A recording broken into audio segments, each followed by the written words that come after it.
They asserted it would vanish. By now, 3I Atlas should have receded beyond the sun, disappearing from view and memory. Yet, it did not. It persisted. And in this defiance, a transformation occurred, its brilliance, its velocity, its quietude. And now, on December 15th, 2025, Earth and 3I Atlas will achieve a configuration unseen in documented history. Every optical instrument is trained upon it. Every transmission is under surveillance, for it might just enact a phenomenon for which no one is prepared. NASA characterizes it as an innocuous celestial sojourner. But what if the reality is that it awaits something, or a specific juncture? Remain with me, because by the conclusion of this narrative, you will comprehend why certain individuals believe that moment will not merely redefine astronomy, but could reshape humanity. The progression of time is tangible, and its commencement has already transpired. If this enigma has you as enthralled as it has me, do not linger in obscurity. Activate the like and subscribe functions, as you will not wish to miss the ensuing developments as this unfolds in real time. Post a comment indicating your point of origin, the current time there, and whether you believe we are privy to the complete veracity regarding these globally impactful discoveries. And if you wish to contribute to the expansion of this community, disseminate this video across X, Facebook, Reddit, or even within your group communications. You are the reason we can continue to pursue narratives such as this. Therefore, our gratitude for your unwavering support. Part 1. The countdown commences. Envision this. You are standing in your yard on a clear evening in late October of 2025, gazing skyward. All appears normal, tranquil. But somewhere in the expanse, traveling at a speed exceeding any human-engineered craft, something from beyond our solar sphere is hurtling toward a rendezvous we did not arrange.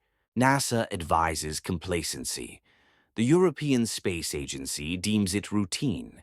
They opine that December 15th will be an ordinary day. But herein lies what they omit from their official communiques.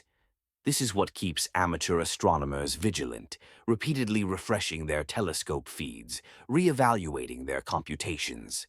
Something about 3 Atlas refuses to conform to standard behavior. We have encountered but 3 interstellar bodies traversing our cosmic vicinity.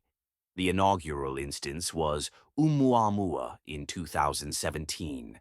That elongated object which accelerated in a manner inexplicable by gravity alone. Scholars continue to debate its nature. The subsequent entity was Borisov in 2019, behaving more like a conventional comet, yet raising its own inquiries regarding its genesis and cargo. Now we have 3 Atlas, the 3rd interstellar visitor, and it is not adhering to expectations. On the 1st of July 2025, the Atlas telescope situated in Chile detected an anomaly in its survey imagery. A faint, luminous smudge traversing against the backdrop of stars. Within days, astronomers calculated its projected path and discerned its identity. This entity was not gravitationally tethered to our sun. Its trajectory was hyperbolic, signifying its origin from an external locale, from the void between stellar bodies, and its eventual return thereto. The figures revealed a startling narrative. This phenomenon was traversing at an approximate velocity of 60 kilometers per second. Its eccentricity was measured to be between 6.14 and 6.20, substantially exceeding the threshold that delineates solar-bound entities from interstellar wanderers. It was approaching with haste and would depart with even greater celerity. NASA and ESA promptly disseminated the fundamental data. Perihelion, the point of closest proximity to the Sun, was projected to occur around October 30th at approximately 1.36 to 1.4 astronomical units. This position is within Earth's orbital path, closer than Mars, yet still at a comfortable distance. Subsequently, Third Atlas would arc back outward, achieving its nearest approach to Earth in mid to late December at an approximate distance of 1.8 astronomical units. This translates to roughly 168 million kilometers. Nothing to be concerned about, they proclaimed, merely another transient visitor. However, the discourse then commenced on astronomical forums, within groups of amateur observers, and in the comment sections of YouTube presentations concerning the comet. Individuals began sharing observations that diverged from the official projections. One individual asserted that they had ascertained the object's position and found it to be offset by several arc minutes from its predicted location, according to JPL Horizon. Another observer published photometry data indicating luminosity fluctuations inconsistent with standard models of cometary activity. A third noted that its tail appeared to be oriented in an unexpected direction, as if the object were subject to forces not incorporated into the models. Were these observations veracious, or were they artifacts of calibration inaccuracies, atmospheric distortions, or wishful thinking? This is the crucial query, because if 3I Atlas genuinely deviates from its predicted course, even marginally, then our current comprehension of its December flyby may be fundamentally flawed. And if these deviations are systematic, if they progressively accumulate, then the alignment on December 15th might differ significantly from the orbital paths provided by official sources. Allow me to elucidate the celestial mechanics of December 15th. By that date, 3I Atlas will have surpassed its perihelion more than 6 weeks prior. It will be receding from the Sun but still relatively proximate to Earth.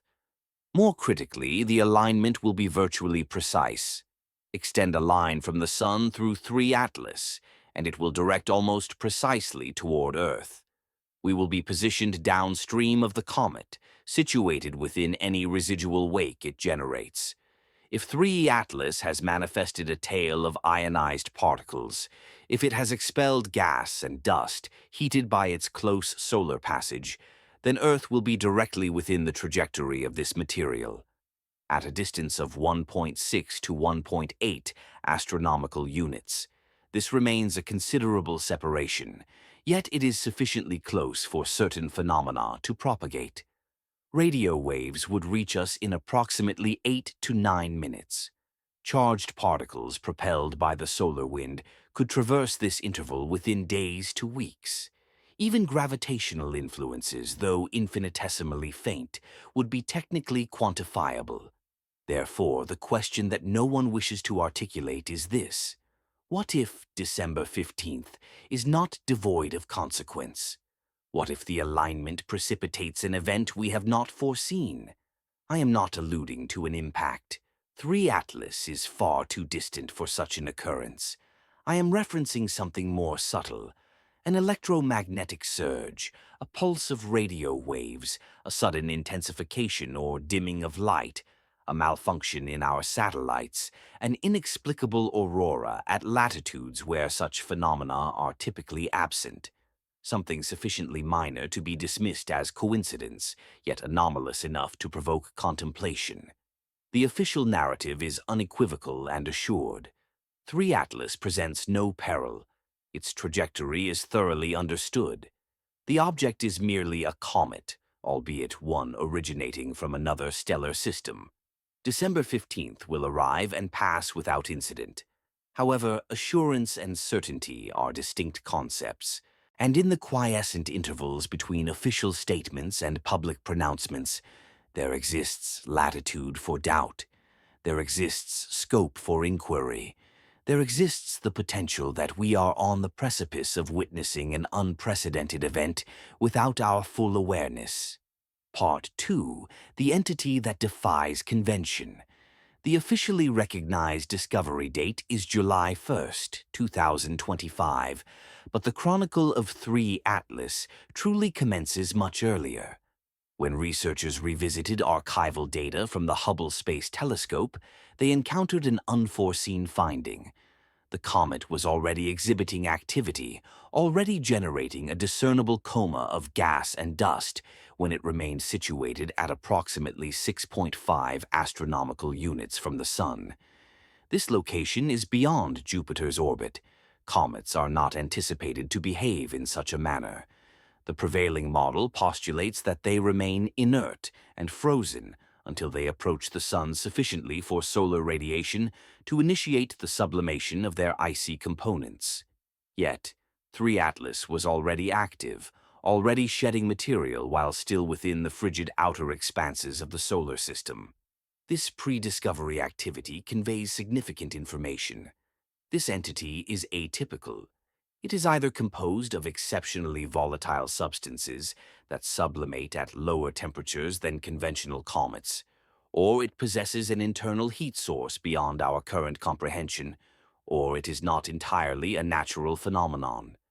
These are the potential explanations, each carrying distinct implications.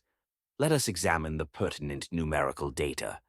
Observations from the Hubble Space Telescope established parameters for the dimensions of 3 Atlas. The nucleus, the solid core of the comet, measures between 0.444 kilometers and 5.6 kilometers in diameter. This represents a considerable range of uncertainty. It could be a relatively small agglomeration of ice and rock, or it could be a considerably larger entity. The size is consequential, as it dictates the quantity of material the comet can expel, the strength of its gravitational pull, and the potential energy it might contain if an internal process is generating heat. The Gemini Observatory tracked 3 Atlas through its perihelion, corroborating the findings of Atlas, including its hyperbolic trajectory and extreme velocity. However, Gemini also introduced novel data, polarimetric measurements. When light reflects off the comet's coma, it undergoes polarization in a pattern contingent upon the size and composition of the dust particles.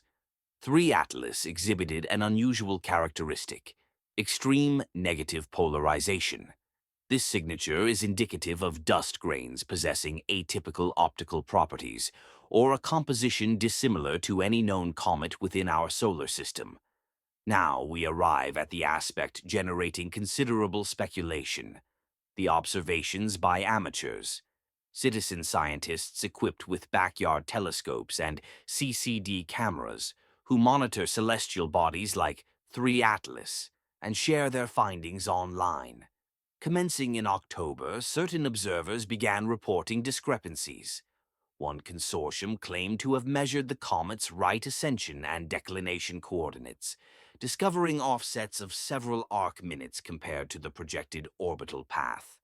Another reported luminosity curves that did not align with the anticipated decline in brightness as the comet moved away from the Sun. A third entity noted variations in the tail's structure, suggesting accelerations not attributable to gravity.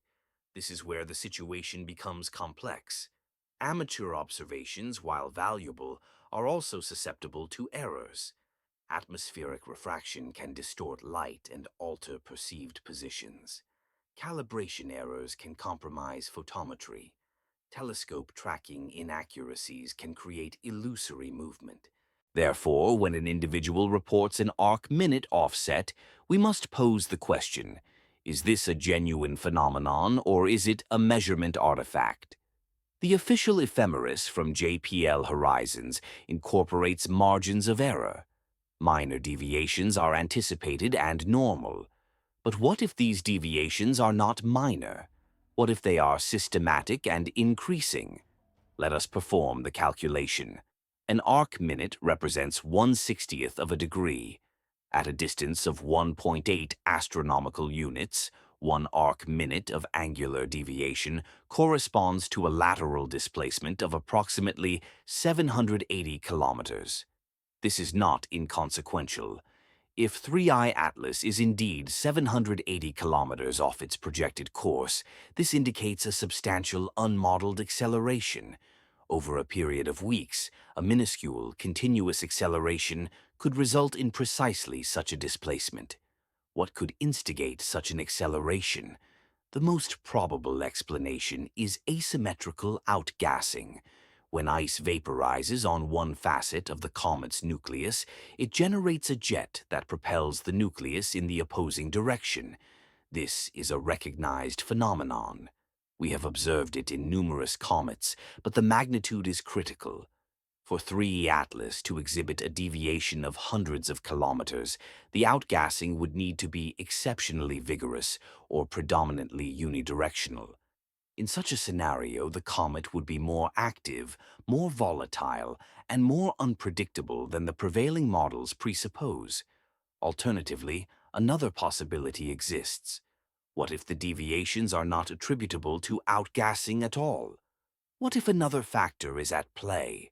An interaction involving plasma and the solar wind, a gravitational perturbation caused by an unseen mass, or even a propulsion system? Yes, I have stated it. The notion may seem improbable, but Oumuamua has demonstrated that seemingly implausible ideas sometimes warrant serious consideration. When an object behaves contrary to established physical principles, one faces a dichotomy. Either our understanding of physics is incomplete, or the object is not what we perceive it to be. NASA's official stance remains unaltered. 3 Atlas is a comet. Its trajectory is well understood. Its approach to Earth in December poses no threat. However, this is what they are not disclosing. They are not issuing daily updates on the object's position. They are not publishing detailed photometry data. They are not addressing the amateur observations that purport to detect anomalies. This silence could signify nothing. It could indicate that other priorities are occupying their attention, or it could suggest that they are awaiting the resolution of these anomalies before issuing any public statements. December 15th is approaching. Regardless of our readiness, the celestial configuration is established. Earth will be in alignment with the Sun and 3 Atlas. We will be situated downstream of its tail, directly in the path of whatever it has been emitting since its perihelion. If the amateur observations are accurate, if the deviations are real, then the object might be closer than anticipated or oriented differently from projections. And if this is the case, then the alignment might be more precise, more significant than currently acknowledged. The fundamental question is not whether an event will occur, but rather whether we will perceive it when it transpires. Part 3. The Geometry of Convergence. Visualize a clock. The sun occupies the central position, and the planets revolve like hands sweeping across the dial. Now imagine an intruder from the exterior, a fragment of interstellar detritus that disregards our ordered cosmic mechanism, cutting across the face at an angle, moving at a velocity surpassing any object bound by solar gravity. This is 3 Atlas. And on December 15th, 2025, the clock's hands will align in precisely the configuration for something unusual to manifest. Allow me to be precise regarding the geometry. Perihelion occurred around October 30th, when 3IE Atlas achieved its closest proximity to the Sun at approximately 1.36 astronomical units. This is roughly 204 million kilometers, sufficiently close for solar radiation to intensely heat the nucleus, vaporizing ices, releasing gases, thereby forming the coma and tail that render comets visible. For several weeks following perihelion, the comet has been ascending, climbing back out of the gravitational well, en route to its ultimate departure from the solar system. By December 15th, 3E Atlas will be situated at approximately 1.6 to 1.8 astronomical units from both the Sun and Earth. However, distance is not the sole determinant. Alignment is paramount. On that date, if one draws a straight line extending from the Sun through the comet, it will point almost directly toward Earth. We are not merely in proximity. We are downstream. We are positioned within the region where the comet's tail is expected to reside. Comet tails are categorized into two types: Dust tails consist of microscopic particles propelled outward by solar radiation pressure. They exhibit a gentle curvature, following the comet's orbital path. Ion tails comprise ionized particles, energized by ultraviolet solar radiation and directed precisely away from the sun, propelled by the solar wind. If 3 Atlas possesses an active ion tail, and if that tail is appropriately oriented, then on December 15th, Earth will traverse through it. Now, 1.6 astronomical units may seem like a considerable expanse. It is. This equates to approximately 240 million kilometers. However, consider what phenomena can propagate across such a distance. Radio waves travel at the speed of light, traversing this gap in about 13 minutes. Charged particles within the solar wind move at several hundred kilometers per second, requiring days to weeks to drift from the comet to Earth. Even relatively slow-moving dust particles, if sufficiently small and charged, can be transported by electromagnetic forces. The critical question is not whether any material from 3I Atlas can reach us, but rather what material arrives and what impact it has upon its arrival. Let us address the concept of coupling. This is the physics terminology for how two systems interact and exchange energy. Earth possesses a magnetosphere, a protective envelope of magnetic fields that shields us from the majority of charged particle radiation emanating from the sun. When this radiation encounters the magnetosphere, it can induce disturbances. Magnetic field lines reconnect. Electric currents flow in the upper atmosphere. We observe auroras. We experience geomagnetic storms that can disrupt satellites and power grids. Now imagine that instead of the standard solar wind, the magnetosphere encounters a stream of ionized particles originating from a comet's tail. Would the interaction differ? Would the coupling be more intense or less so? Would we observe phenomena that deviate from customary patterns? The distances involved are significant. At 1.6 astronomical units, the density of the solar wind is considerably reduced compared to its intensity nearer Earth. The magnetic field carried by the solar wind is also attenuated. However, a comet's ion tail can contain its own magnetic configurations, twisted loops and filaments generated by the interaction between the outflowing gas and the interplanetary field. If Earth's magnetosphere encounters one of these structures, even momentarily, it could trigger localized disturbances, auroras at unusual latitudes, radio blackouts, or anomalies in satellite telemetry. Nothing catastrophic. Nothing that would typically warrant significant attention, but sufficient to be noticed, sufficient to prompt questions. An alternative possibility exists. What if the alignment transcends mere geometry? What if it pertains to timing? Suppose that an event was triggered by 3 Atlas's passage through perihelion, such as a release of stored energy, a surge in activity, or a modification in the object's behavior. And suppose that this event generated something that propagates outward at a specific velocity, synchronized to arrive at Earth's location on December 15th. I readily admit that this is pure conjecture. However, it is conjecture grounded in physical principles. If an object emits electromagnetic radiation, it travels at the speed of light. If it ejects particles, they move at whatever velocity they were imparted. If it creates a perturbation in the interplanetary medium, that perturbation propagates as a wave. The timing could be coincidental, or it could be intentional. This is the juncture where mainstream scientists typically express skepticism and disengage. They will assert that no mechanism exists for a comet to produce a directed effect. They will contend that any energy release would be isotropic, dispersing uniformly in all directions, rather than focused upon Earth. They will state that the alignment is inconsequential, a purely geometric coincidence that humans are interpreting with inherent significance. And they are likely correct. Probably. However, this is what fuels my unease. We have never before encountered an interstellar comet traversing our solar system during the era of modern astronomical observation. Oumuamua was the first, but it did not exhibit a visible tail. Borisov was the second, but its geometric orientation was different. 3 Atlas presents us with a scenario for which we have no prior testing. An interstellar visitor with an active coma and tail, passing close enough to interact with Earth's magnetosphere, aligned in a manner that places us directly within its outflow path. We possess models and projections, of course, but models are only as reliable as the data upon which they are constructed.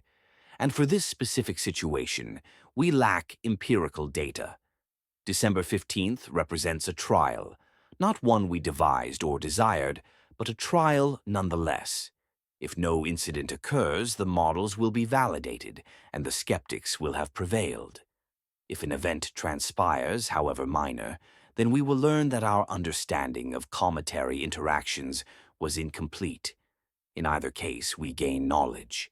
Yet I cannot help but ponder which outcome would be more disconcerting: the confirmation that we comprehend all, or the revelation that we have been overlooking something all along. Part 4. 5 Scenarios that no one wishes to contemplate. I will now outline 5 hypotheses, 5 scenarios that, in theory, could produce observable effects on December 15th. I wish to be explicit from the outset that none of these constitute mainstream scientific predictions. These are intellectual exercises. They represent the kinds of concepts discussed in hushed tones after conference sessions or debated in late-night forum threads by individuals who relish pushing theoretical boundaries, yet they warrant examination because even the most speculative hypothesis can illuminate what is feasible and what is not. Scenario 1. The silent activation event. Here is the premise. For millennia, the entity known as 3 Atlas has traversed the vast emptiness of space, a silent, frozen voyager. Its journey, spanning countless years, culminates as it enters our celestial neighborhood, drawn towards the sun. This proximity initiates a warming process, a sensation it hasn't experienced throughout its long existence.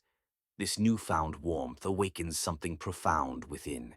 It might be a complex chemical interaction deep within its core, or perhaps the vaporization of volatile substances that remained stable in the frigid void but succumbed to solar radiation. Alternatively, it could be an as-yet unidentified energy reservoir, a phenomenon beyond our current comprehension.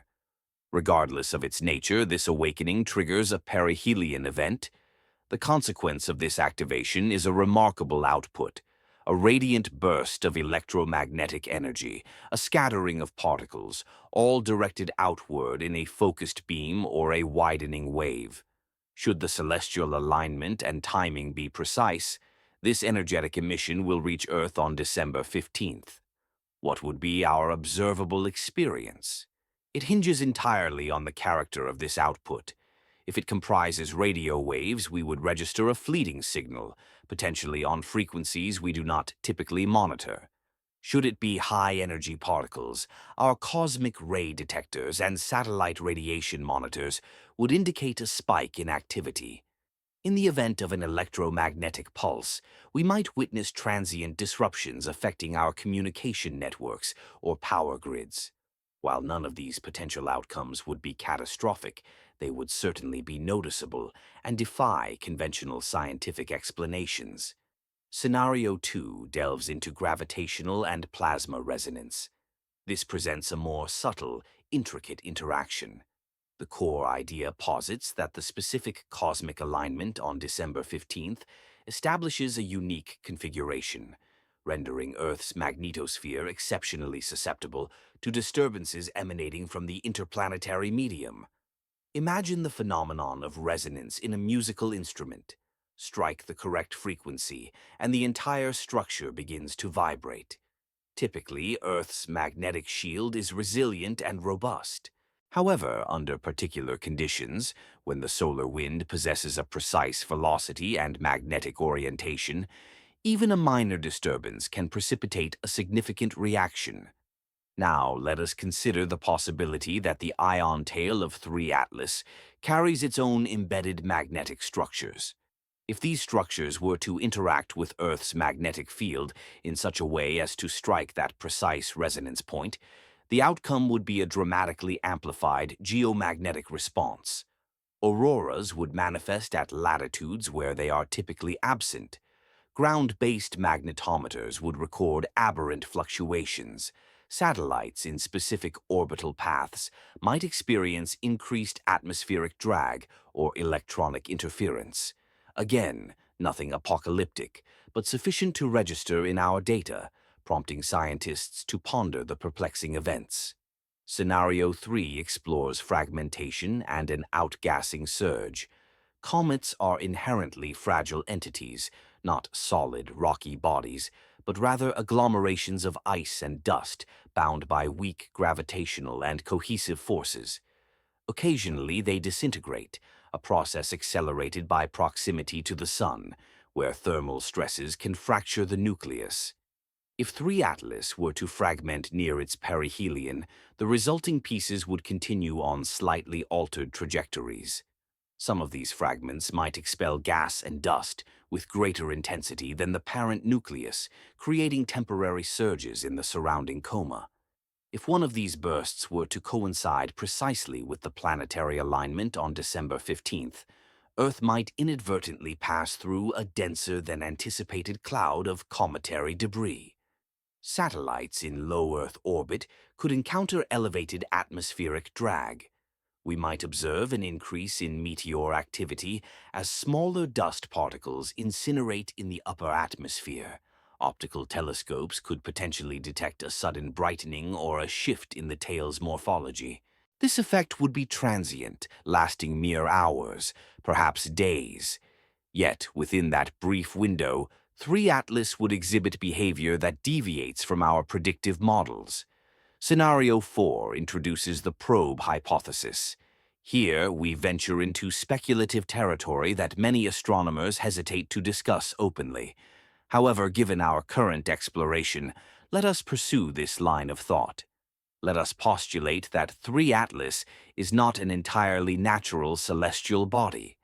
Imagine that its icy nucleus harbors something artificial, a probe, a relay, a dormant piece of technology that has been drifting through space for eons, awaiting the opportune moment for activation. Its size is not necessarily a limitation.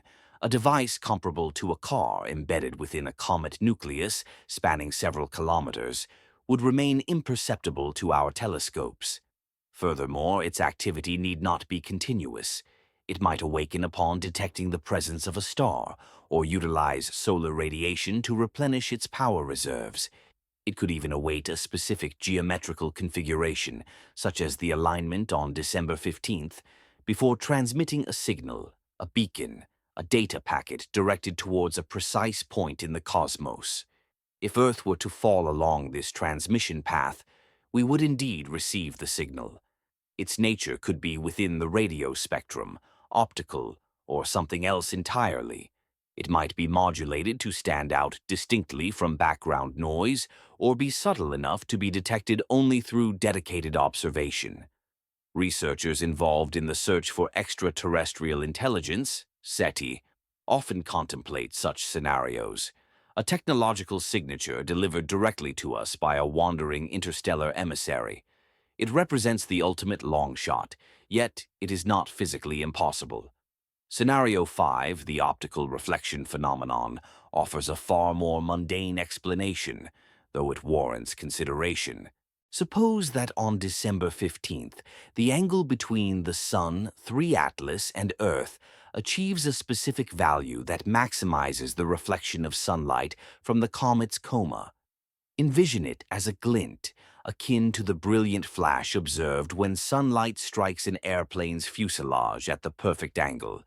If the dust particles within the coma possess the appropriate size and composition and are arranged in a particular formation, the comet could experience a sudden, dramatic brightening, perhaps by several magnitudes, lasting for a few hours. Observers on Earth would witness a temporary surge in brightness.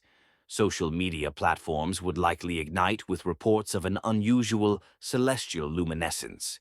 Amateur astronomers would race to capture imagery, only for the phenomenon to gradually recede as the geometrical configuration shifts, restoring the comet to its usual luminosity. This would pose no danger, but it would be an eerie, unsettling spectacle, the kind that leads people to believe the universe is conveying a message, even when it is merely physics playing tricks with light. These five theoretical possibilities encompass a spectrum ranging from established physical principles to highly speculative concepts. Their common thread is their technical feasibility. The likelihood of each varies, with some being vanishingly improbable and others merely unlikely. Crucially, none contradict the fundamental laws of nature.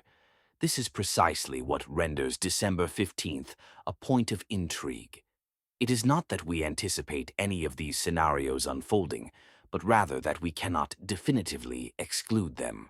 And within the space between expectation and absolute certainty lies the potential for the unexpected. Part 5. The Architecture of Institutional Silence. NASA's official statement regarding 3 Atlas is concise and confident, asserting that the object poses no threat to Earth, its trajectory is well understood, and the December approach is a routine event that will be observed using standard protocols. In essence, nothing to see here, move along. Perhaps they are correct, and there is indeed nothing extraordinary to observe. However, a peculiar pattern emerges in the management of information concerning 3 Atlas, a pattern that warrants closer examination. Let us begin with the foundational facts. Upon its discovery in 2017, it took several weeks for the scientific community to ascertain its interstellar origin. Initial observations suggested it was a typical asteroid. Only after meticulous orbital calculations did astronomers realize they were observing an object from beyond our solar system. The subsequent announcement generated immense public fascination, leading to numerous news articles, documentary features, and congressional inquiries. Everyone was eager to learn about Oumuamua and its origins. In contrast, the information flow concerning 3 Atlas has been markedly different. Its interstellar nature was recognized almost immediately. While the initial discovery announcement alluded to its hyperbolic orbit, subsequent information has been scarce. There have been no major press conferences, no detailed scientific publications in prominent journals, and no follow-up observations released to the public. The object is being tracked, and data is undoubtedly being collected, but it is not being shared with the same transparency that characterized the Oumuamua event. Why this divergence? One plausible explanation is that 3 Atlas is simply less scientifically compelling. It appears to be a comet, albeit one originating from another star system. Comets are commonplace, and we have studied hundreds of them. Perhaps there is simply not much novel information to convey. However, this explanation feels incomplete. The pre-discovery activity at significant heliocentric distances is unusual. The exceptionally negative polarization is noteworthy. The anecdotal reports from amateur observers regarding trajectory and brightness anomalies are also peculiar. There is ample scientific ground for interest. So, why the reticence? Another possibility is a deliberate measure of caution. Space agencies learned from the Oumuamua experience that prematurely announcing surprising findings can ignite a media frenzy that becomes difficult to control. Recall how swiftly Oumuamua transitioned from a celestial object to a potential alien probe in the public consciousness. NASA might be intentionally downplaying 3 Atlas to avoid a recurrence of such sensationalism. The strategy could be to await complete data and confirmed interpretations before issuing statements that could be misinterpreted or sensationalized. Yet a third, more unsettling possibility exists. What if this silence stems not from caution or a lack of interest, but from uncertainty? What if NASA and the ESA are observing phenomena in the data that they cannot readily explain and are reluctant to discuss until a coherent explanation emerges? Institutional science typically operates with a degree of risk aversion. Announcing an anomaly before it can be fully elucidated can have detrimental career consequences. It is far safer to maintain silence, conduct further observations, meticulously re-verify calculations, and only proceed with public disclosure once a complete narrative is established. Now, let us consider established protocols. The International Academy of Astronautics has established guidelines known as the Post-Detection Communication Protocols, designed to manage situations involving potential technosignatures. These protocols delineate the steps to be taken upon the detection of a signal that might originate from extraterrestrial intelligence. Key elements include verification, consultation with other experts, and eventual public disclosure. However, a built-in delay is a central feature. The protocols emphasize that no announcement should be made until the detection is confirmed and its implications are thoroughly understood. Has 3 Atlas triggered any of these protocols? We cannot be certain. The protocols are primarily conceived for radio signals and deliberate transmissions, rather than the ambiguous behavior of a comet-like object. Nevertheless, some observers have speculated that the unusual characteristics of 3 Atlas might have prompted informal consultations among SETI researchers and planetary defense experts. If there exists even a remote probability that the object is artificial or carries some form of signal, such discussions would likely be occurring behind closed doors. The Planetary Defense Coordination Office, a component of NASA's Office of Planetary Defense, maintains a register of celestial bodies requiring additional monitoring. This includes near-Earth asteroids exhibiting uncertain trajectories or peculiar attributes. While 3 Atlas is not technically a near-Earth object, as it is not gravitationally bound to our solar system, certain forum discussions have suggested that it was briefly included on internal watch lists employed for training exercises or protocol development. These claims remain unverified, and NASA has neither confirmed nor denied them. However, if accurate, they would imply that someone, somewhere, deemed 3 Atlas worthy of elevated attention. This is where human psychology enters the equation.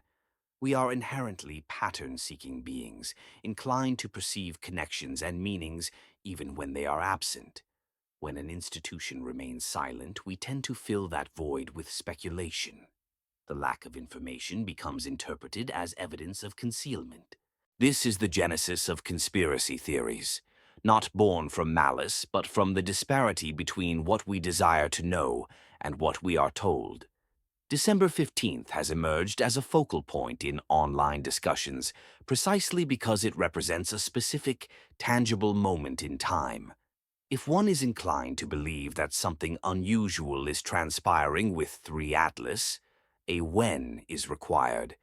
December 15th provides that temporal anchor. It is sufficiently imminent to feel pressing, specific enough to facilitate predictions and preparations, and aligned with enough celestial geometry to appear plausible. Whether anything actually occurs on that date is almost secondary. The date itself has acquired significance simply through its repeated invocation across various contexts. I am not here to assert whether NASA is withholding information. I cannot know. However, I can affirm that the structure of institutional silence cultivates an environment where doubt flourishes. Each unanswered question becomes a catalyst for suspicion. Every delay in data dissemination is perceived as potential evidence of a cover-up, and every assurance of safety, paradoxically, reinforces the belief that there is indeed something to be concerned about. This dynamic is unfolding in real time as December 15th approaches. The silence persists, the questions remain unanswered, and the countdown continues. Part 6. Lessons from the visitors that came before. In October of 2017, a telescope at the University of Hawaii, engaged in scanning the skies for near-Earth asteroids, detected an object of impossible characteristics.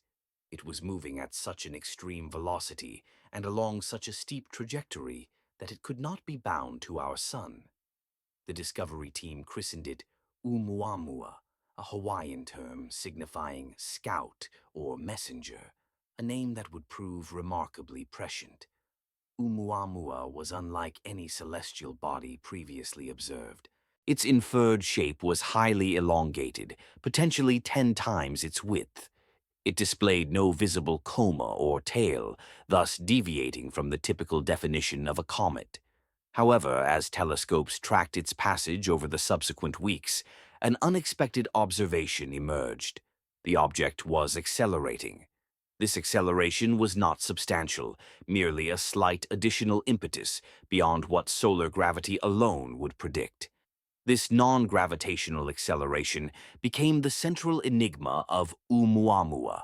Scientists proposed various explanations. It might have been outgassing after all, albeit so feebly that its coma remained unseen. Alternatively, it could have been propelled by radiation pressure, the force exerted by sunlight reflecting off its surface. It might even have been a combination of both. Yet none of these hypotheses fully reconciled with the observed data.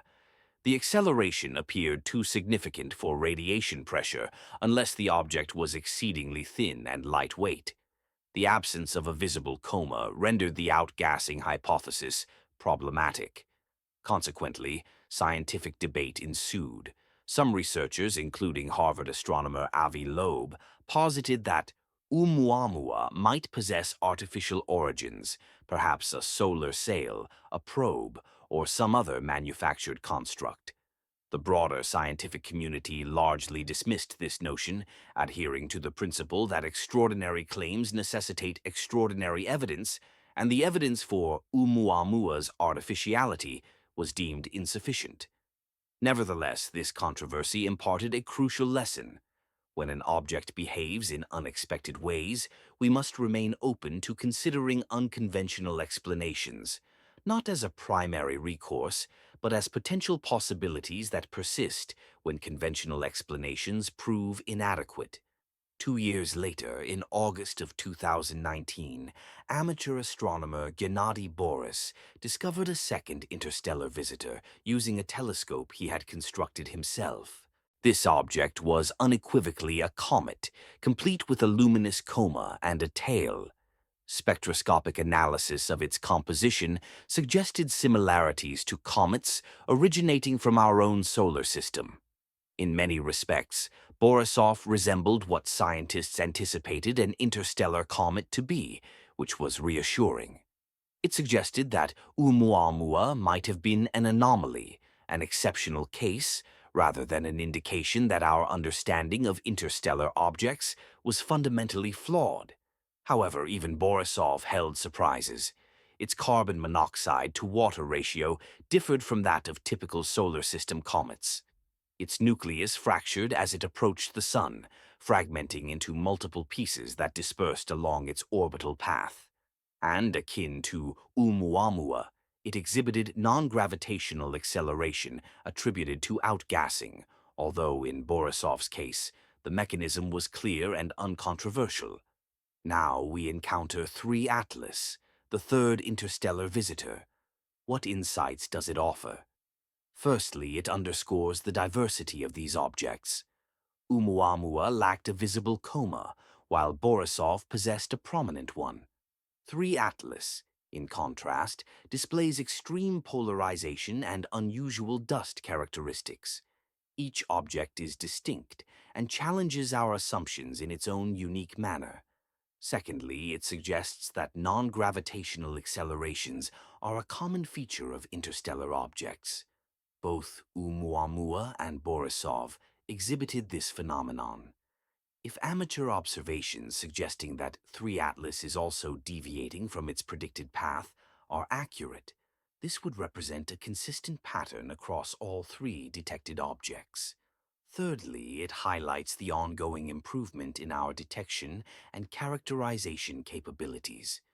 Oumuamua was detected only after it had already passed its perihelion and was receding from the solar system. Borisov was identified several months prior to its perihelion, affording us more time for study. 3 Atlas was detected even earlier, with pre-discovery observations extending back to a time when it was still distant from the Sun. This progression is significant. Each interstellar object we detect expands our knowledge of the cosmos and refines our observational techniques. Simultaneously, it reveals the vastness of our remaining ignorance. Prior to 2017, we had theoretical frameworks for interstellar objects, but no direct empirical data. Now, with 3 examples, each has generated as many questions as it has provided answers. How prevalent are objects like Oumuamua? From whence do they originate? How much time do they spend traversing interstellar space before encountering a star? Are there objects out there that are even more exotic than those we have encountered thus far? The history of these 3 visitors also illuminates patterns in the responses of both the scientific community and the public. With Oumuamua, initial excitement gave way to intense scrutiny and subsequent controversy. With Borisov, there was considerable interest, but less dramatic upheaval, as it largely aligned with expectations. With 3 Atlas, we are still in the nascent stages. The data is incomplete, and interpretations remain preliminary. However, the seeds of controversy are already being sown by amateur observations and trajectory anomalies. Should December 15th pass without incident, 3 Atlas will likely join Borisov in the category of objects that are interesting but not astonishing. If, however, something unexpected transpires, even something minor, it could ascend to the status of Oumuamua, becoming a source of debate and speculation that endures for years. There is a profound lesson in all of this: humility. Each of these objects has served as a reminder that the universe is under no obligation to conform to our preconceived models. We construct theories based on the available data, yet the data we possess is invariably incomplete. Interstellar objects spend millions or billions of years traversing the void between stars. They experience environments and conditions that we can scarcely replicate in laboratory settings. Upon entering our solar system, they bring with them insights into processes and compositions that may be rare or absent in objects indigenous to our own system. The true question is not whether 3 Atlas will surprise us, but rather whether we are prepared to be surprised. Do we possess the necessary instruments, funding, attention, and intellectual flexibility to recognize something truly novel when it appears? Oumuamua vanished before we could obtain a comprehensive examination. Borisov afforded us more time but still left unanswered questions. 3 Atlas remains within our observable range, continuing its approach towards its moment of closest celestial alignment. We have an opportunity before us. Whether we utilize it wisely remains to be seen. Part 7.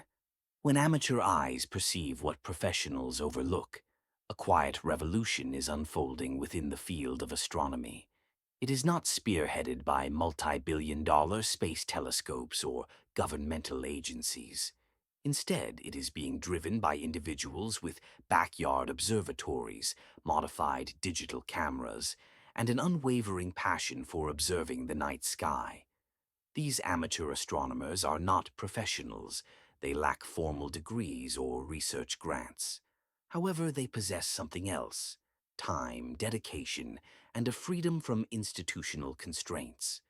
When the celestial object known as 3 Atlas was first identified in July of the year 2025, the community of amateur sky watchers immediately sprang into action. Within mere days, observers situated in every corner of the globe were diligently tracking the comet's trajectory, meticulously documenting its precise position, gauging its luminescence, and capturing detailed imagery of its glowing coma and extended tail. While some employed highly sophisticated astronomical instruments, others utilized comparatively modest setups. Regardless of their equipment, every one of them generously shared their gathered observations online, populating dedicated forums and public databases, rendering their findings accessible to anyone interested. It was precisely within this shared repository of data that the initial anomalies began to surface. To clarify, the fundamental principle behind determining a celestial body's location involves capturing an image of it against the backdrop of fixed stars. By referencing the precisely known coordinates of these background stars, one can then accurately calculate the coordinates of the target object itself. This precise technique is known as astrometry. While it may sound straightforward, this process is inherently susceptible to numerous potential inaccuracies. Imperfect alignment of one's telescope, atmospheric distortions that refract light, or even subtle imperfections in the camera sensor can all introduce discrepancies. These factors can collectively result in positional errors ranging from several arc seconds to as much as arc minutes. Professional observatories have established rigorous protocols to mitigate these errors through meticulous calibration. They rely on extensive star catalogs that provide positions measured with astonishing precision, down to the millionth of an arc second. Furthermore, they meticulously correct for atmospheric refraction by employing sophisticated models that account for temperature and pressure variations. By averaging multiple observations, they effectively reduce random noise, ultimately achieving positional measurements accurate to within a mere fraction of an arc second. Amateur observers, as a general rule, are unable to attain this exceptional level of accuracy. Their typical margin of error is considerably larger, often falling within the range of 5 to 10 arc seconds. Therefore, when an amateur observer reports that 30-second Atlas appears to be several arc minutes away from its predicted celestial location, a critical question arises. Is this observed displacement a genuine phenomenon, or is it merely a consequence of measurement error? An arc minute, it is important to note, is equivalent to 60 arc seconds, a magnitude 10 times greater than the typical uncertainty associated with amateur observations. It is exceptionally difficult to attribute an offset of an entire arc minute to simple measurement error alone. Unless there was a catastrophic failure during the observation process, such a significant discrepancy is unlikely to be attributed solely to instrumental or atmospheric issues. Conversely, it is equally challenging to explain such a deviation as a real physical displacement unless the comet is experiencing exceptionally potent non-gravitational forces. This is precisely where the situation becomes particularly intriguing. A multitude of amateur observers, utilizing a diverse array of equipment and situated at geographically distinct locations, have independently reported comparable positional discrepancies.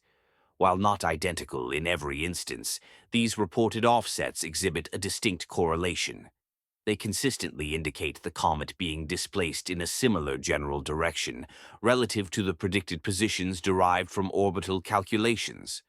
This pattern of agreement across independent observations is considerably more difficult to dismiss as mere random error.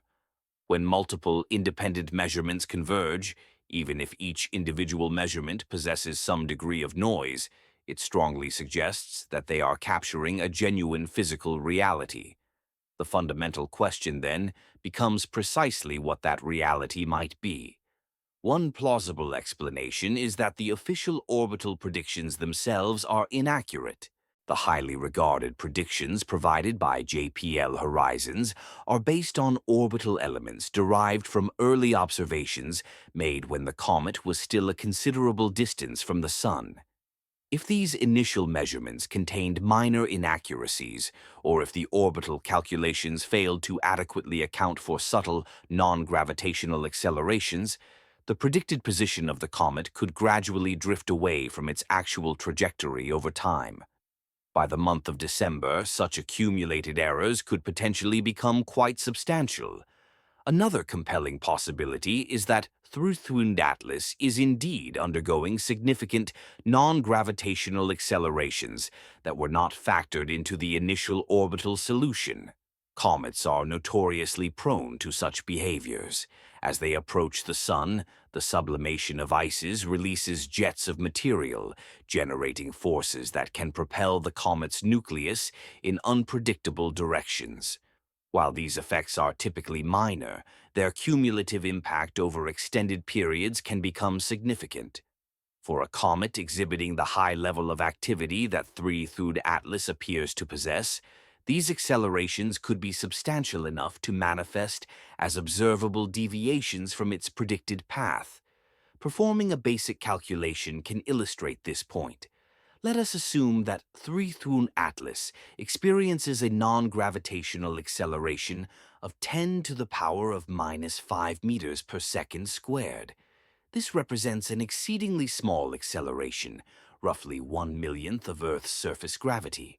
Over a period of 1 month, such an acceleration would alter the comet's velocity by approximately 26 meters per second. Extending this duration to 2 months, from the comet's closest approach to the Sun until December 15th, the total velocity change would amount to 52 meters per second. This change in velocity, in turn, translates directly into a positional offset. Employing fundamental kinematic principles, an acceleration of 10 to the power of minus 5 meters per second, squared acting for a duration of 60 days, would result in a displacement of approximately 1,500,000 kilometers. At the observed distance of 30th Atlas from Earth, this substantial distance corresponds to an angular displacement of roughly 5 arc minutes.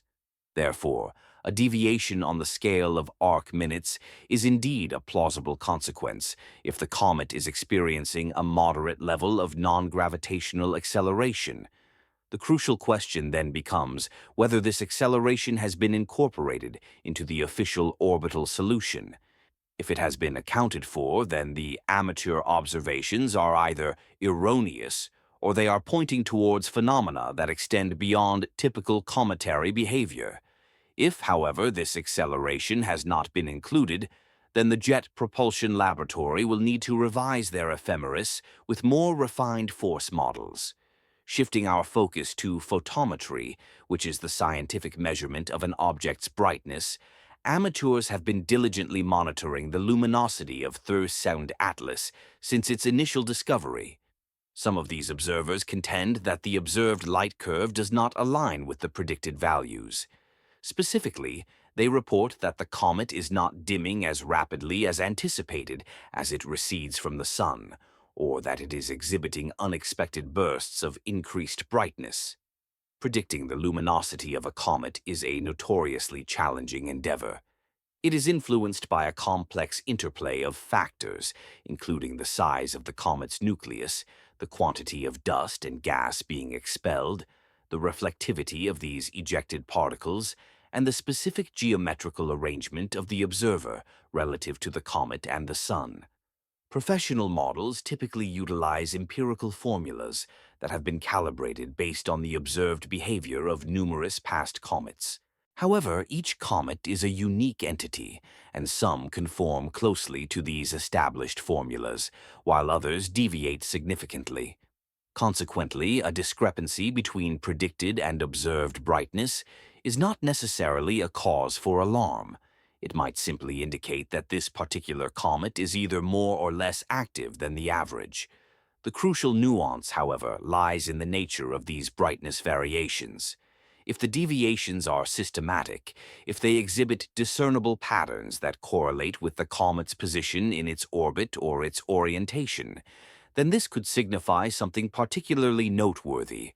For instance, if the comet consistently brightens when it is oriented in a specific direction relative to Earth, this might suggest a directional outburst of material or the presence of a particularly reflective surface feature on the nucleus. Such detailed insights are typically only revealed through sustained, meticulous monitoring by a large number of observers. It is precisely this kind of diligent monitoring that the amateur astronomical community is currently undertaking. They are generating light curves with remarkable resolution, often on a nightly or even hourly basis. They are actively exchanging information, cross-referencing their measurements, and engaging in spirited debates regarding interpretations, all conducted transparently in public forums and on social media platforms, allowing anyone to follow their progress. This open approach offers significant advantages, facilitating the rapid dissemination of critical information and enabling collaborative problem-solving. However, it also presents a potential drawback, as errors and misunderstandings can propagate with equal speed. Therefore, our current understanding is that amateur observations are indicating anomalies in position, variations in brightness, and alterations in tail structure. Some of these observed phenomena may be genuine, while others could be artifacts of the observational process. The primary challenge lies in distinguishing between actual signals and extraneous noise. While professional astronomers possess the necessary tools and expertise to perform this crucial separation, they are not always consistently attentive to the data being reported by amateurs.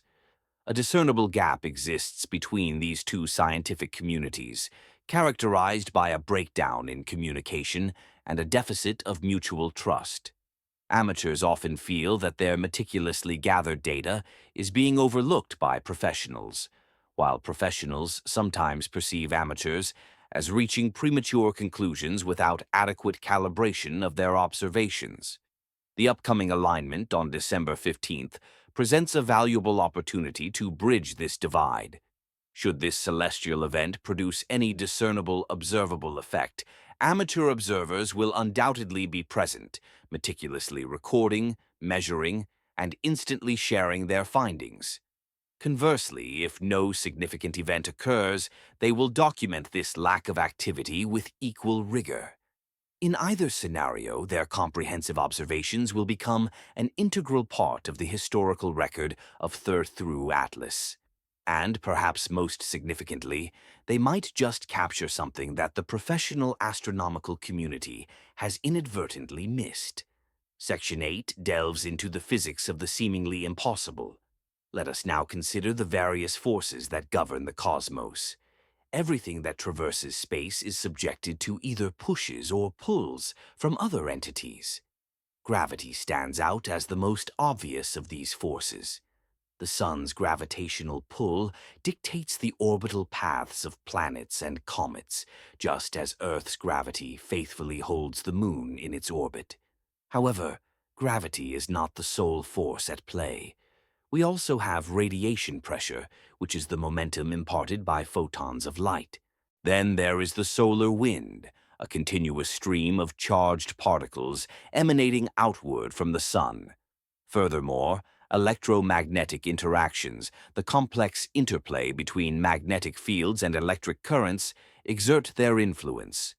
All of these forces act upon comets, and any or all of them can cause deviations from trajectories determined purely by gravity. For the vast majority of comets, the most significant non-gravitational force is the rocket effect generated by outgassing. When ice within the nucleus of a comet sublimates on the side facing the sun, it transforms into gas and expands rapidly. This expanding gas carries momentum. If the comet's nucleus is rotating, and if the outgassing is more intense on one side compared to another, the net momentum results in a propulsive thrust. Imagine a leaky balloon that spins as it gradually deflates.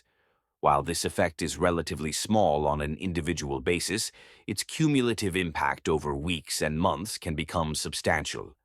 We can estimate the magnitude of this force. Consider a cometary nucleus with a radius of 1 kilometer and a density of 500 kilograms per cubic meter, yielding a total mass of approximately 2 trillion kilograms. If this nucleus is sublimating water ice at a rate of 1,000 kilograms per second, and the escaping gas travels at a velocity of 500 meters per second, the resulting thrust would be approximately 500,000 newtons. Dividing this force by the total mass of the nucleus yields an acceleration of roughly 2.5 multiplied by 10 to the power of minus 7 meters per second squared. This is an incredibly minute acceleration, but it is nonetheless non-zero. Over a period of 60 days, such an acceleration would induce a change in velocity of approximately 1.3 meters per second, resulting in a positional displacement of about 34,000 kilometers. At the observed distance of 32nd Atlas from Earth, this 34,000-kilometer displacement corresponds to an angular deviation of approximately 13 arcseconds. This magnitude is measurable but falls within the typical noise level of amateur observations. To account for the arc-minute scale offsets reported by some observers, accelerations 10 to 20 times larger would be required. This would necessitate either significantly more vigorous outgassing or the presence of some additional, unaccounted-for force. Could the outgassing be this intense? It is certainly possible, particularly if the comet is exceptionally active.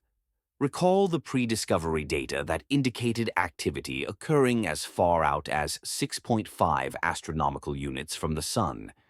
This is well beyond the distance at which water ice typically undergoes sublimation. For a comet to exhibit such activity at such a distance, it would likely need to be rich in more volatile ices, such as carbon monoxide or carbon dioxide. These substances sublimate at considerably lower temperatures, and when they do, they produce powerful outgassing effects. There exists another intriguing possibility. Suppose the comet's nucleus is rotating at a high speed and possesses an irregular shape. In such a scenario, the outgassing would be highly asymmetric, concentrated in specific regions, and directed along particular vectors. If these directions coincidentally aligned in such a way that the resulting thrust consistently acted perpendicular to the line connecting the Sun and the comet, the acceleration could alter the comet's trajectory in unexpected ways. This is precisely the phenomenon observed with the interstellar object Oumuamua. Its non-gravitational acceleration could not be explained by uniform outgassing alone and required some form of asymmetry. Some preferred direction of thrust. Now let us turn our attention to electromagnetic effects. Comets possess ion tails composed of charged particles. These particles interact with the interplanetary magnetic field, which is carried by the solar wind. This interaction can generate electric currents and magnetic forces. Could these forces be sufficiently strong to propel the nucleus itself? It is highly improbable. The mass of the ion tail is minuscule in comparison to the mass of the nucleus. Even if the ions experience substantial forces, the momentum transfer back to the nucleus would be negligible. However, the ions themselves could be deflected, leading to the formation of tail structures that do not precisely point away from the Sun. This, in turn, could influence how we measure the center of light within the coma, potentially introducing apparent positional offsets. A more exotic possibility involves plasma interactions. The solar wind is a magnetized plasma, essentially a soup of charged particles, interwoven with magnetic field lines. As a comet's coma and tail traverse this plasma, they create disturbances, leading to the generation of waves and instabilities. Under specific conditions, these instabilities can give rise to localized electric fields and currents. Could such fields have an effect on the trajectory of the nucleus? It seems unlikely, but not entirely impossible. If the nucleus were to accumulate a net electric charge, and if the surrounding plasma possessed a suitable structure, a small electric force could theoretically be exerted. The magnitude of such a force would depend on numerous factors that are currently unknown, including the precise charge of the nucleus, the strength of the electric field, and the density of the plasma. What about gravitational anomalies? Could there be an unseen mass in the vicinity of 32nd Atlas that is perturbing its orbit? Perhaps a small asteroid or even a fragment of the nucleus itself? The force of such a perturbation would be directly proportional to the mass of the unseen object, and inversely proportional to the square of the distance. To produce noticeable effects, one would require either a substantial mass located very close to the comet or a moderately sized mass situated at a somewhat closer distance. However, if another object were in close proximity, it is highly probable that we would have already detected it through our ongoing astronomical surveys. Therefore, this explanation appears less plausible unless the hypothetical object is exceptionally dark and small. Let us take a step back and consider what we are truly endeavoring to explain. We are attempting to account for the assertions made by some amateur observers regarding anomalies in both the position and brightness of Thurthus Atlas. However, before resorting to invoking exotic physics, it is prudent to first consider the simplest explanation. Perhaps these anomalies are not real. They might be artifacts arising from measurement errors, calibration mistakes, or even wishful thinking. This is known as the null hypothesis. The onus of proof rests upon those who claim the existence of anomalies to rigorously demonstrate that their observations are both robust and reproducible. If indeed these anomalies are confirmed to be real, then we must seek a plausible physical mechanism to explain them. Asymmetric outgassing emerges as the most probable candidate. This phenomenon is well established in cometary science.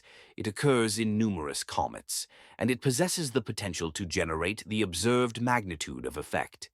However, if outgassing alone cannot fully account for the observed phenomena, then we must begin to entertain less conventional hypotheses. Plasma interactions, charge accumulation, or even fragmentation become more plausible considerations. Each subsequent step takes us further from the comfortable predictability of textbook physics and into the realm of educated conjecture. And if none of these explanations prove sufficient, if we exhaust all conventional avenues of explanation and still find ourselves unable to reconcile the observations, then we are venturing into truly uncharted territory. It is at this juncture that scientists may begin to propose highly speculative ideas. This is the stage where research papers are published with titles such as Anomalous Acceleration of Interstellar Object Thurthus Atlas, Implications for Composition and Activity. This is also when scientific conferences become particularly stimulating. However, we have not yet reached that point. We remain in a phase where the majority of scientists likely believe that the observed phenomena are probably incorrect and that the underlying physics is likely quite ordinary. The upcoming alignment on December 15th will serve as the ultimate test. If this celestial event produces something that is measurable and cannot be readily dismissed as error or noise, then the scientific conversation will undoubtedly shift. Until that time, all of our discussions remain within the realm of speculation. Part 9 explores signals from the silent universe. In the year 1974, humanity embarked on a remarkable endeavor, dispatching a message into the vast expanse of space. The Arecibo radio telescope, located in Puerto Rico, transmitted a carefully crafted sequence of binary digits towards the globular cluster Messier 13, a destination situated 25,000 light-years away. This message encoded fundamental information about human beings, our biochemistry, our physical appearance, and our solar system. It was largely symbolic in nature. The signal itself is not expected to reach its intended destination for 25 millennia.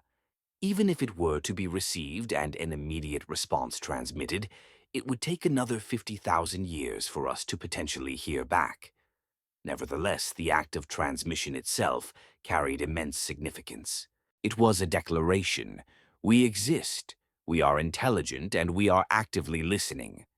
Since that historic moment, humanity has continued its vigil, listening intently.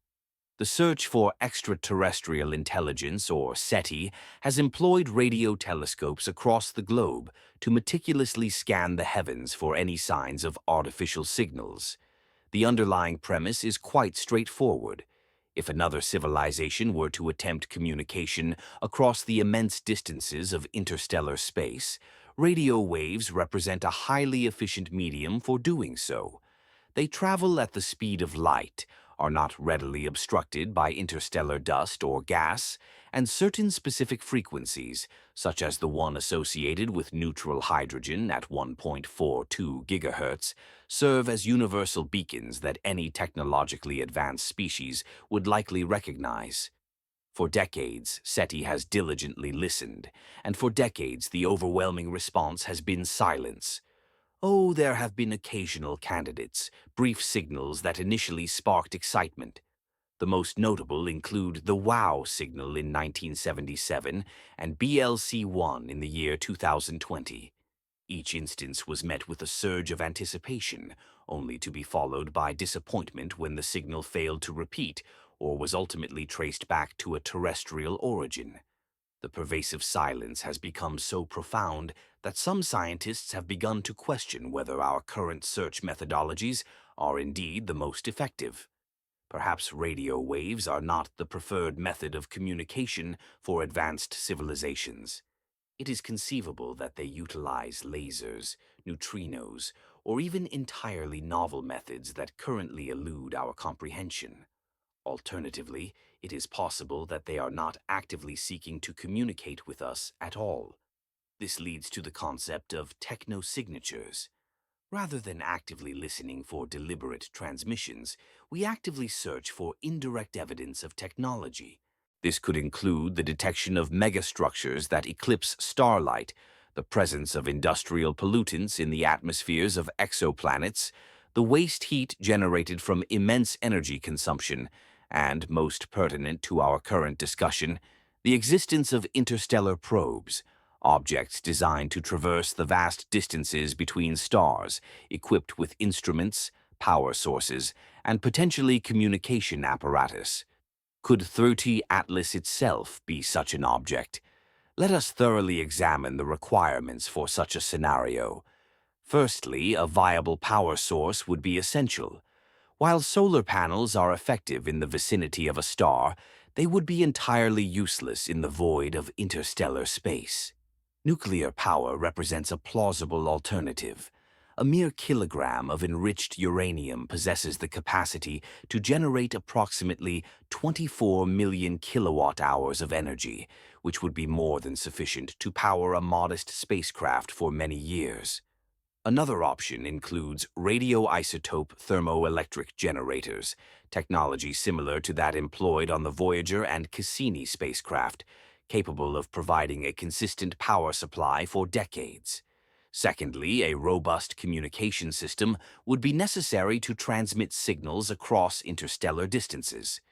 This necessitates either a high-powered transmitter or a large antenna, or ideally, both. The power required for transmission scales quadratically with distance. At one point, 6 astronomical units from Earth, where 3 Thun Atlas is projected to be on December 15th, the distance is approximately 240 million kilometers. To transmit a detectable signal over this distance using a 1-meter antenna, a transmitter power of roughly 10 watts would be required. If one employs a narrow beam and a highly sensitive receiver, this level of power is entirely feasible. For context, a standard laptop computer consumes more power than this. However, a critical question arises. Why would an interstellar probe deliberately choose to wait until it is precisely aligned with Earth before transmitting? If it has been traversing the cosmos for millions of years, why would the specific geometric alignment matter? One possible explanation centers on efficiency. If the probe possesses limited power reserves and aims to maximize the probability of detection, it would logically wait until it is in close proximity to the target star system and in a favorable geometric position for transmission.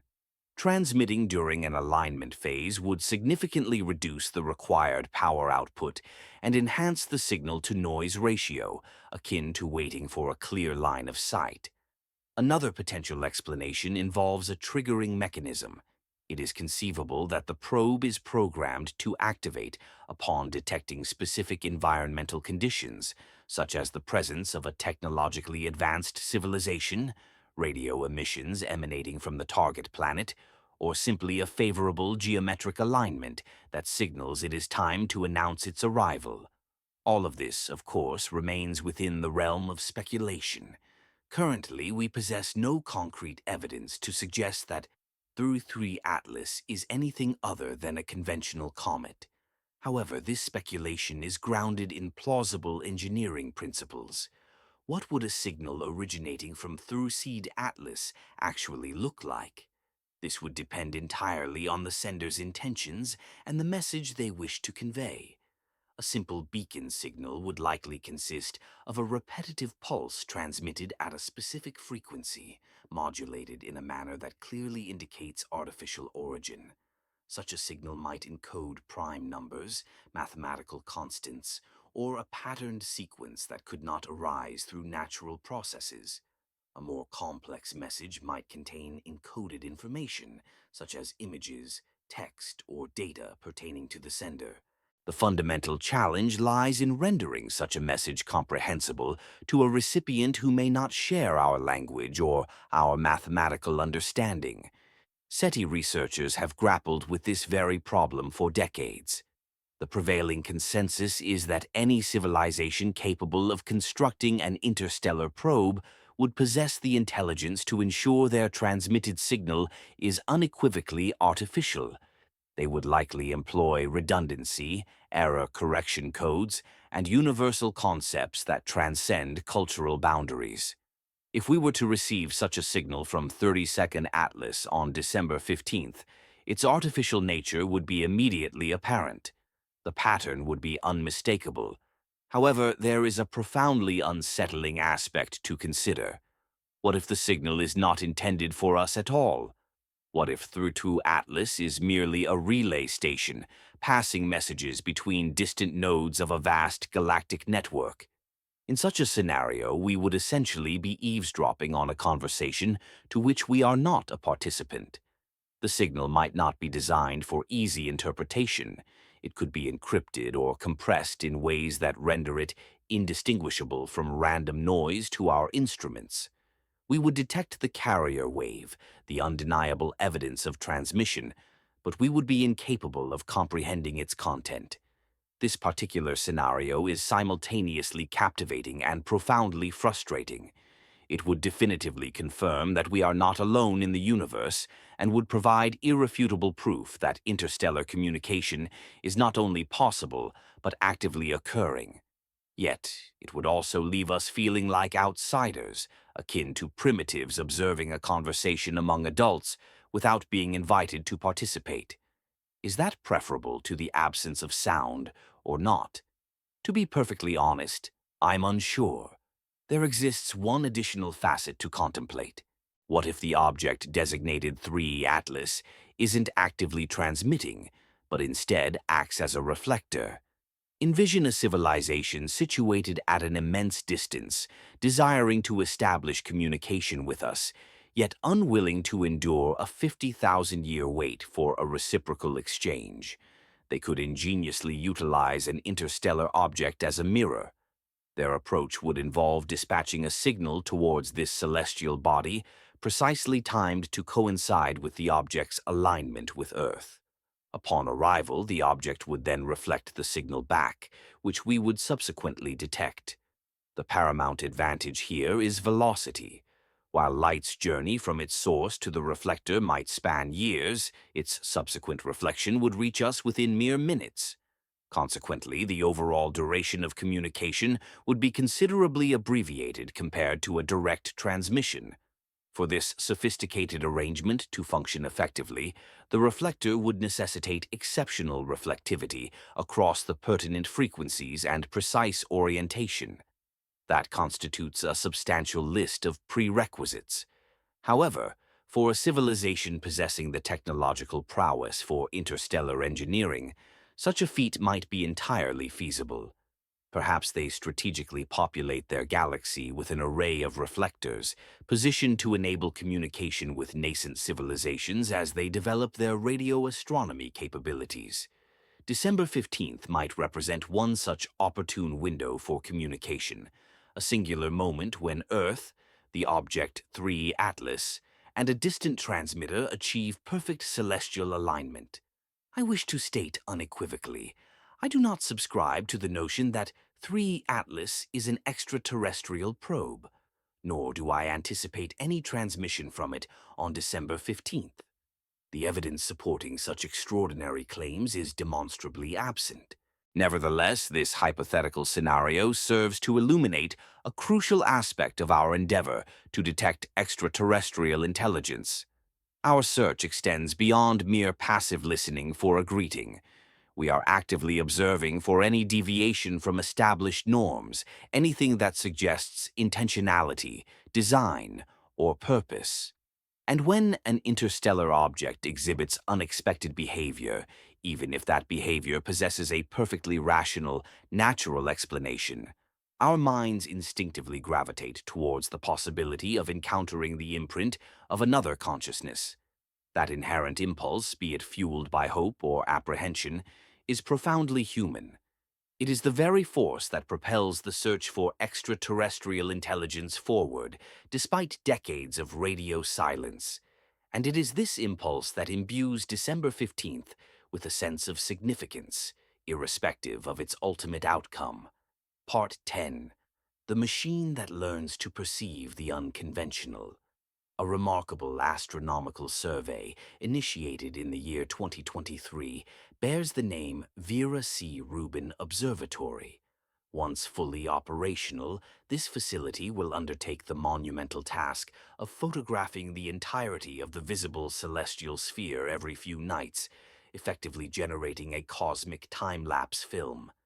Every supernova event, every passing asteroid, every star exhibiting variable luminosity, and indeed every transient celestial phenomenon will be meticulously captured. The sheer volume of data generated is staggering, amounting to 15 terabytes each night. Over the course of its 10-year operational mission, it is projected to yield approximately 500 petabytes of imagery. The contemplation of a human manually scrutinizing this immense dataset is simply unfeasible. Even a consortium of thousands of astronomers working tirelessly around the clock would find themselves overwhelmed. Therefore, our strategy involves training sophisticated machines to undertake this critical task on our behalf. We are developing machine learning algorithms, advanced neural networks, and artificial intelligence systems specifically designed to identify patterns within astronomical images with a speed and accuracy that surpasses any human capability. These systems are already being integrated into existing observational programs. They are adept at flagging supernova explosions, detecting near-Earth asteroids, and classifying galaxies, and their performance continues to improve year by year. One of the particularly compelling capabilities of these AI systems lies in anomaly detection. The underlying principle is elegantly straightforward. The algorithm is initially trained on a comprehensive set of examples representing normal celestial objects. These include stars, galaxies, and comets that adhere to established physical laws.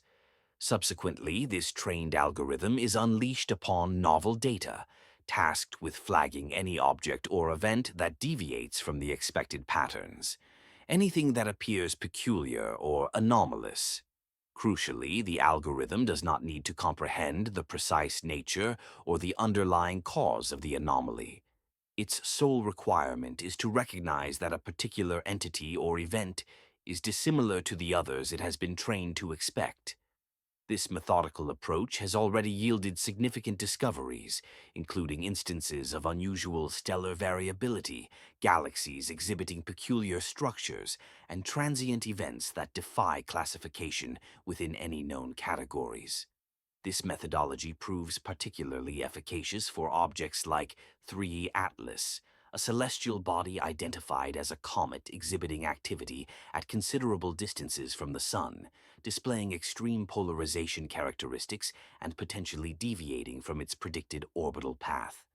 These are precisely the attributes that an anomaly detection algorithm is designed to flag. Imagine an AI system meticulously trained on the light curves of thousands of comets. It learns to recognize the typical fluctuations in brightness as a comet approaches and recedes from the Sun. Then it is presented with the light curve of 3I Atlas. If this light curve exhibits features that diverge from the established training data, unexpected increases or decreases in brightness or unusual slopes, the algorithm will automatically issue an alert. A human astronomer will then review the flagged instance and exercise their judgment to determine whether the anomaly is genuinely significant or merely an artifact of the data. This process is actively underway, not exclusively for 3I Atlas, but for the broader spectrum of solar system objects, and it is fundamentally reshaping our methods of discovery and study. We are no longer constrained by the limitations of human attention spans and inherent biases. These machines are impartial. They do not favor famous objects over obscure ones, nor do they experience fatigue when processing the 10,000th light curve. They simply process data and highlight outliers. In essence, they function as superior observational instruments compared to our own capacities. However, there exists a converse perspective. AI systems are susceptible to deception. They can misinterpret instrumental artifacts as genuine signals. Furthermore, they may exhibit overfitting to their training data, potentially overlooking truly novel phenomena that bear no resemblance to anything previously encountered.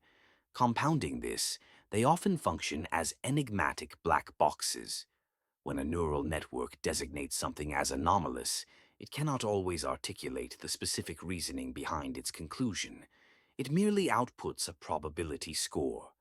The responsibility then falls upon the human astronomer to interpret the meaning of that numerical output. Consider this hypothetical scenario.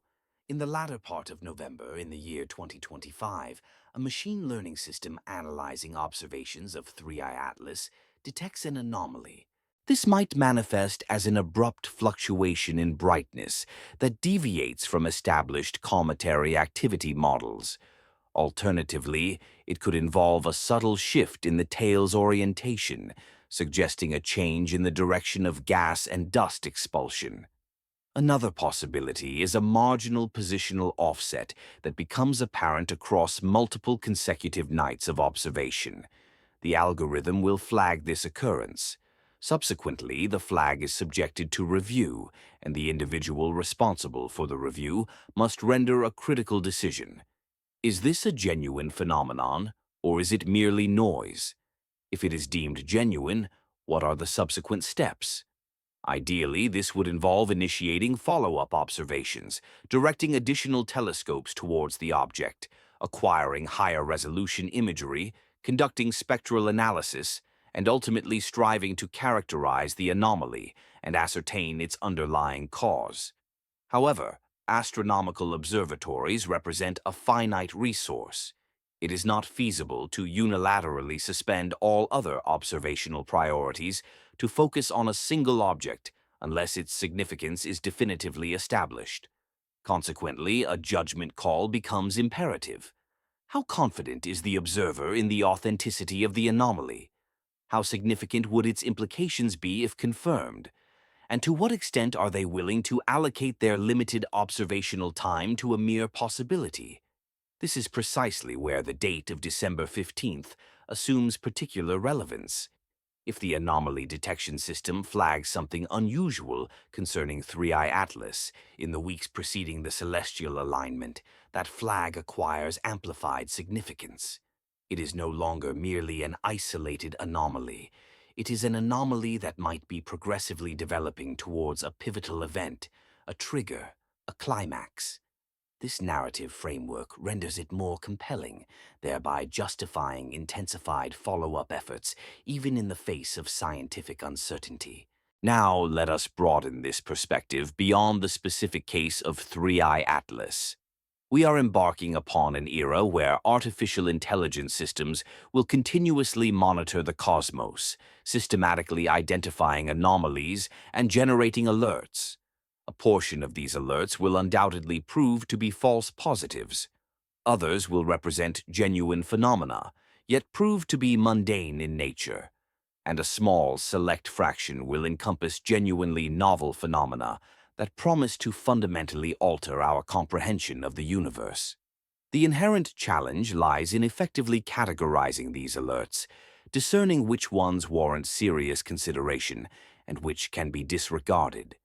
In a profound sense, these machines are augmenting our sensory perception, enabling us to discern patterns and shifts that would remain imperceptible to unaided human observation. However, they also introduce novel forms of uncertainty. When a human astronomer makes a discovery, they can articulate precisely what they observed and the rationale behind its perceived significance. When an AI system flags an anomaly, the output is typically a numerical value, a confidence score.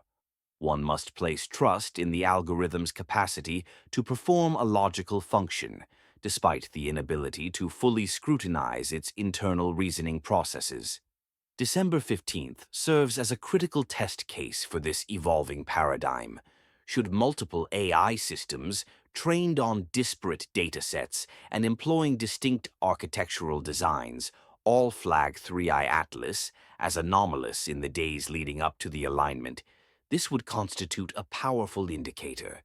It would suggest the occurrence of a genuine phenomenon, something that transcends individual measurement errors or algorithmic idiosyncrasies. Conversely, if the flagged anomalies are inconsistent or if they dissipate upon careful scrutiny of the data, it would strongly imply that these were indeed artifacts. In either scenario, we will gain valuable insights into the effective utilization of these advanced tools, the art of balancing machine-driven insights with human skepticism, and the navigation of a universe where discovery is increasingly mediated by complex algorithms whose inner workings remain partially obscured to us. Part 11. The Politics of Planetary Defense.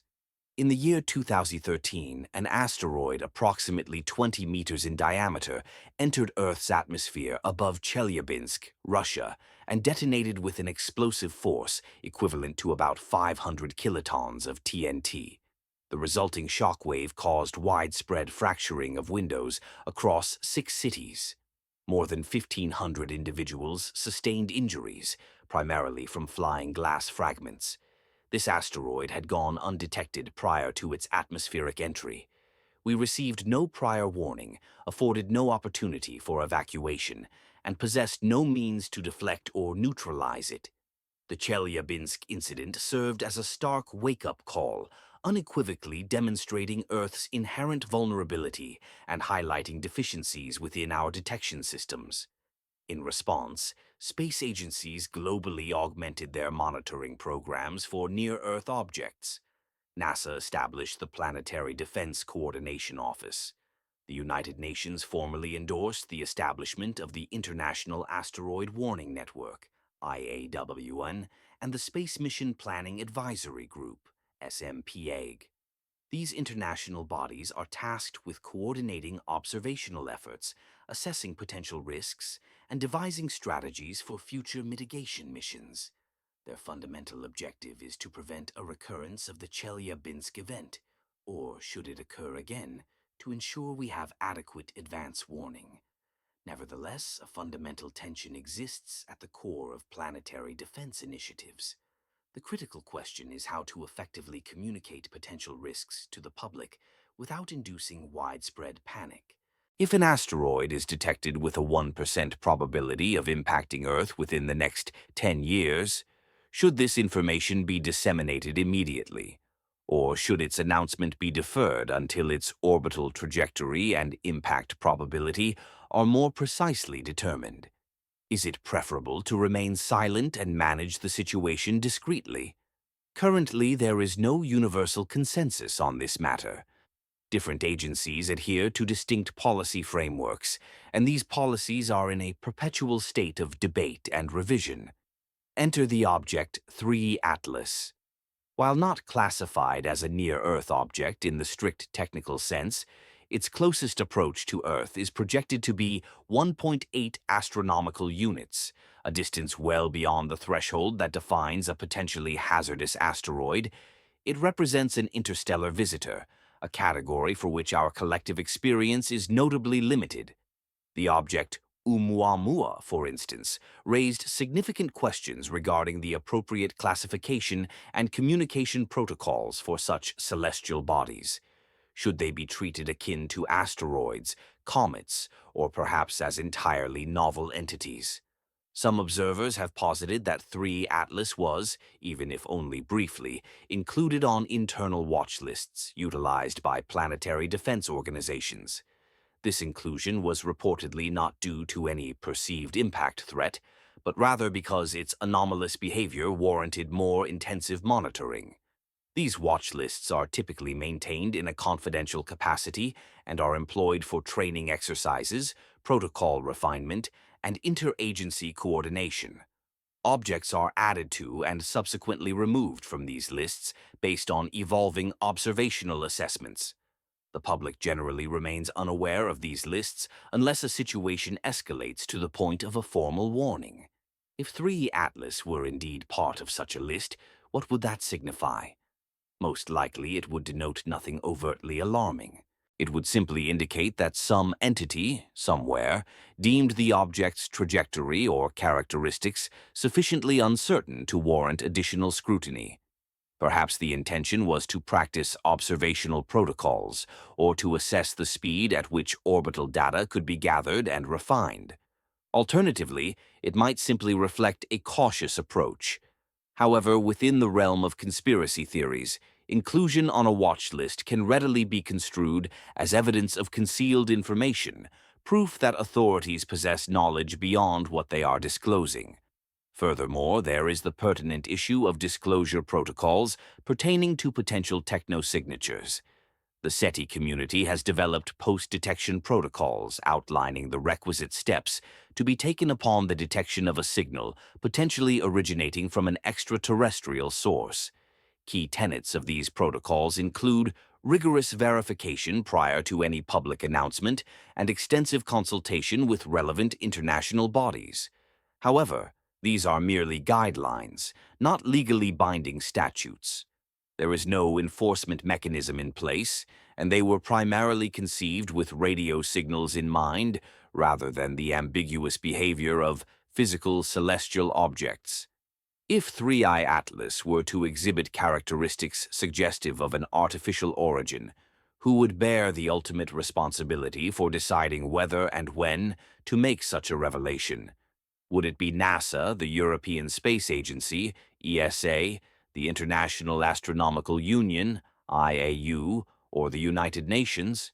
The answer remains unclear, and this very ambiguity creates fertile ground for speculation. If no official announcement is forthcoming, is it because there is genuinely nothing significant to report? Or is the announcement being deliberately postponed while experts engage in protracted debates regarding its implications? The broader societal context is undeniably crucial here. We are currently navigating an era marked by profound skepticism towards established institutions. Government agencies, scientific bodies, and media organizations alike face considerable distrust from significant segments of the populace.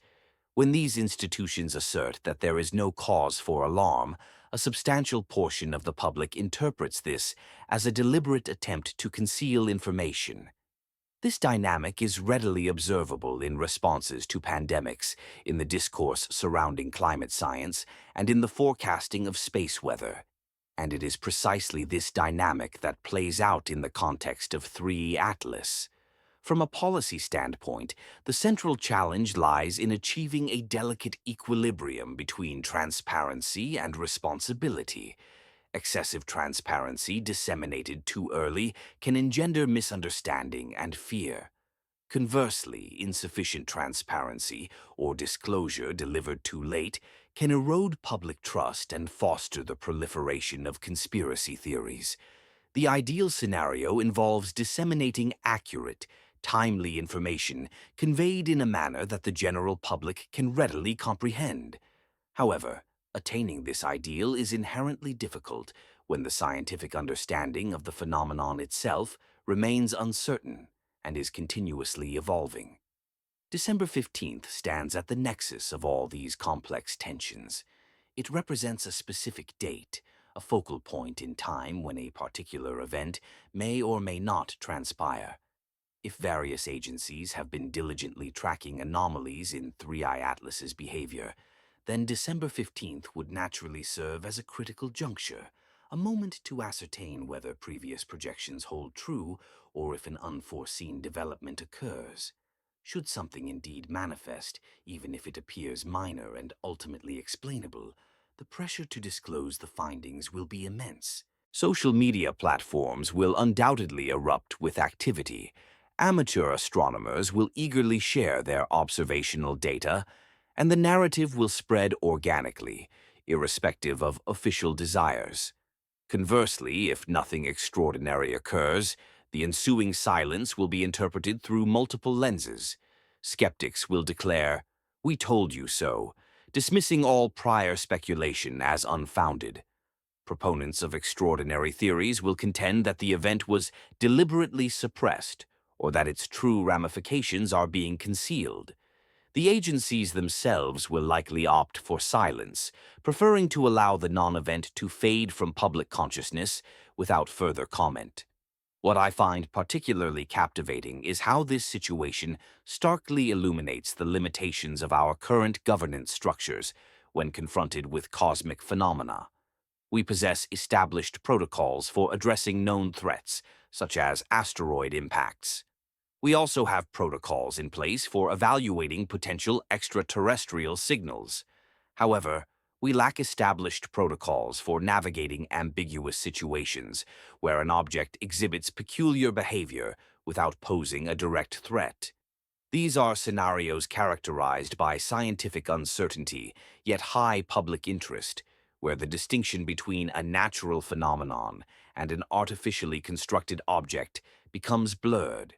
December 15th might serve as a catalyst, compelling us to develop these much-needed protocols, or it might simply recede into history as another footnote in the extensive chronicle of cosmic false alarms. In either case, it represents a valuable learning opportunity.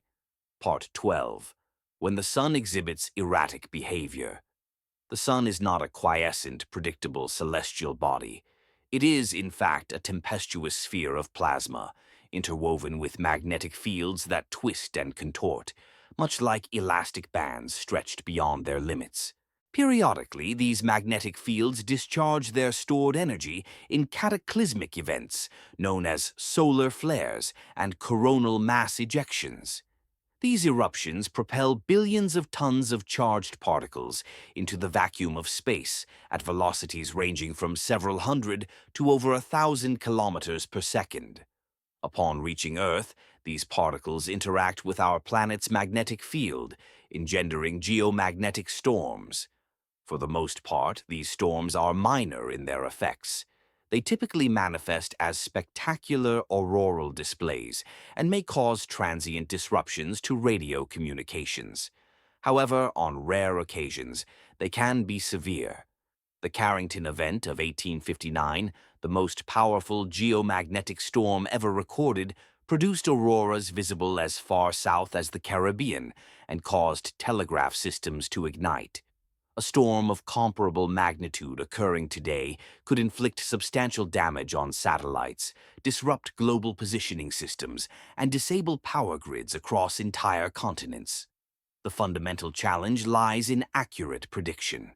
We possess the capability to observe coronal mass ejections as they depart the Sun and can estimate their arrival time at Earth, typically within a few hours. However, predicting the precise impact of these events is considerably more complex. The intensity of a geomagnetic storm is heavily influenced by the orientation of the magnetic field embedded within the ejected plasma. If this field is aligned in opposition to Earth's magnetic field, efficient coupling occurs, resulting in a potent storm. Conversely, if the fields are parallel, the coupling is weak, leading to a milder storm. We are unable to measure the magnetic field orientation until the plasma reaches satellites strategically positioned between the Sun and Earth, approximately 1 hour before its potential impact. This provides a very limited window of warning. In the year 2025, the Sun is approaching the zenith of its 25th solar cycle, characterized by elevated activity levels. Flares and coronal mass ejections are occurring with increased frequency, keeping space weather forecasters diligently occupied, issuing alerts and monitoring for significant events. And this is where the narrative becomes particularly intriguing. What if, around December 15th, we were to experience an unanticipated geomagnetic storm?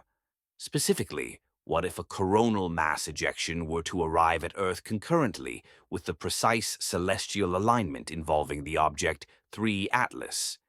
How would we differentiate a disturbance originating from the Sun from a hypothetical effect attributable to the comet? The answer is that, at least initially, we likely would be unable to make such a distinction. Both scenarios would produce analogous observable signatures: heightened auroral activity, fluctuations in Earth's magnetic field, elevated radiation levels detected by satellites, and disruptions to radio communications. The timing of such an event would certainly be suspicious, but timing alone does not establish causation. Correlation, as it is often stated, does not equate to causality. Even if a geomagnetic storm were to coincide precisely with the December 15th alignment, it could simply be a matter of chance. However, let us delve deeper into the matter. Solar storms possess a discernible structure. They exhibit specific rise times, peak intensities, and decay patterns that adhere to established physical principles. The characteristics of a storm are intrinsically linked to the velocity and magnetic configuration of the coronal mass ejection responsible for its generation. Space weather scientists can often trace a storm back to its solar origin, identifying the specific flare or eruption that produced it. If a storm were to arrive on December 15th and we could definitively pinpoint its solar source, the question would be resolved. The phenomenon would be solar in origin, not cometary. Nevertheless, what if the storm's characteristics deviate somewhat from those of the identified solar event? For instance, if the intensity were greater than anticipated, or if the magnetic field orientation were unusual, or if secondary peaks were observed that do not conform to the standard profile. In such a scenario, we would enter a realm of ambiguity. It is conceivable that our models of the solar wind are incomplete. Perhaps there was an additional acceleration of the plasma during its transit. Or perhaps, and this is a more speculative possibility, there was a contribution from an alternative source. Allow me to guide you through a hypothetical scenario, one that is speculative but grounded in established physics. Suppose the ion tail of 3 Atlas contains magnetic structures, specifically flux ropes, which are formed by the interaction between the comet's outflowing plasma and the interplanetary magnetic field. These structures would be propagating outward from the comet at the velocity of the solar wind, approximately 400 kilometers per second.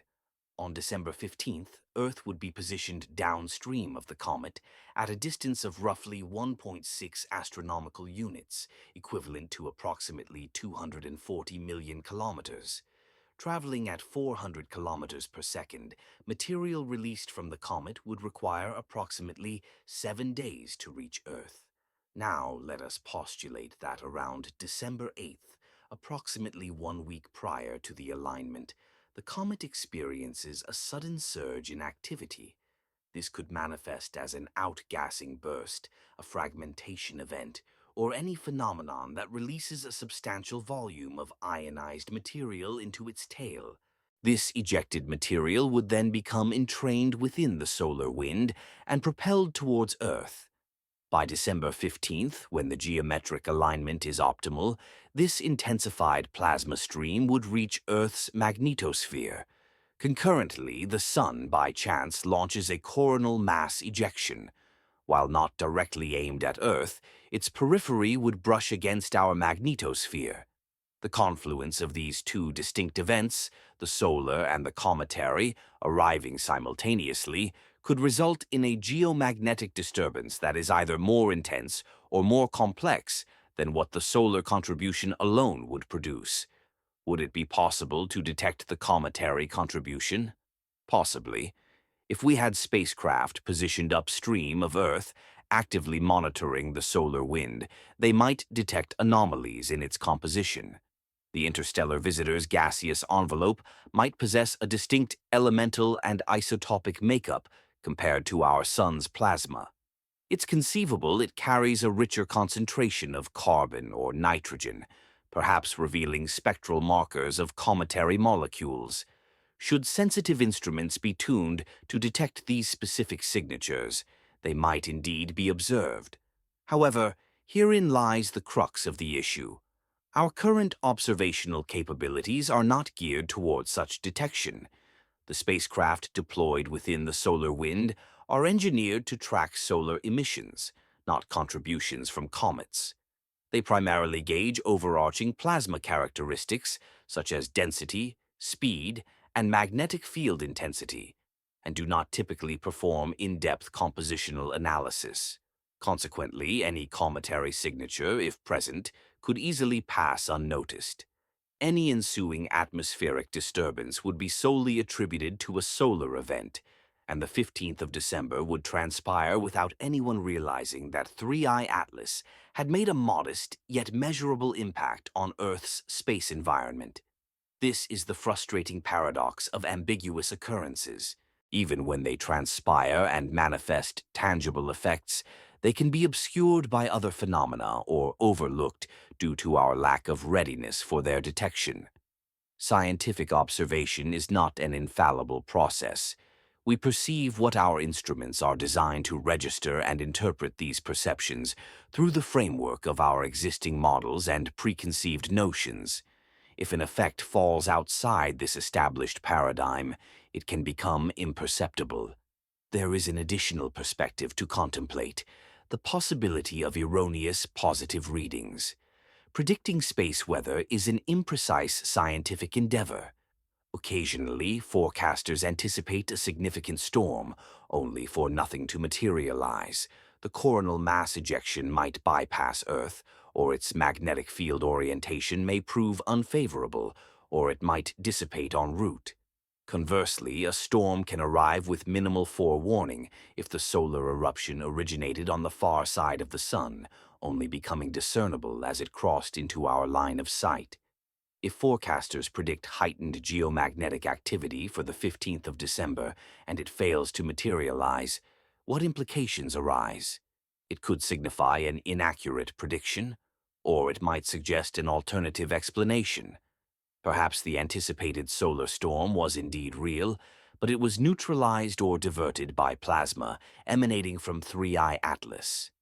Conceivably, the celestial alignment created a protective barrier that lessened the storm's intensity.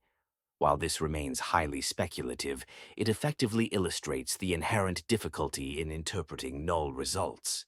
The absence of an expected phenomenon can be as enigmatic as the presence of an unforeseen one. My central argument is this: the 15th of December occurs within a space weather milieu that is already intricate and unpredictable. The Sun is in an active phase, coronal mass ejections are frequent, and Earth's magnetosphere is perpetually subjected to the variable solar wind. Against this noisy backdrop, discerning a subtle contribution from an interstellar comet would be extraordinarily challenging. It is akin to attempting to hear a whisper in a boisterous gathering. Even if the whisper is present and conveys something of importance, it might be missed. This does not imply we should cease our efforts. Space weather monitoring networks have reached unprecedented levels of sophistication. We possess satellites, ground-based magnetometers, radar systems, and auroral cameras, all feeding data into real-time analysis platforms. If any unusual event unfolds on the 15th of December, it will undoubtedly be recorded. The pertinent question is whether it will be recognized at the time, or if its discovery will only occur retrospectively when researchers sift through archival data in search of anomalies. And this leads to a somber contemplation. How many peculiar events have already occurred that we failed to notice? On how many occasions has the universe attempted to communicate with us, and we were not receptive? We uncover only that for which we actively search, and we direct our search towards areas where we anticipate finding something. All else tends to slip through the cracks. The 15th of December could represent one such overlooked instance, or it might mark the moment we finally turn our full attention. Part 13. Fast Radio Bursts and the Enigma of Cosmic Static.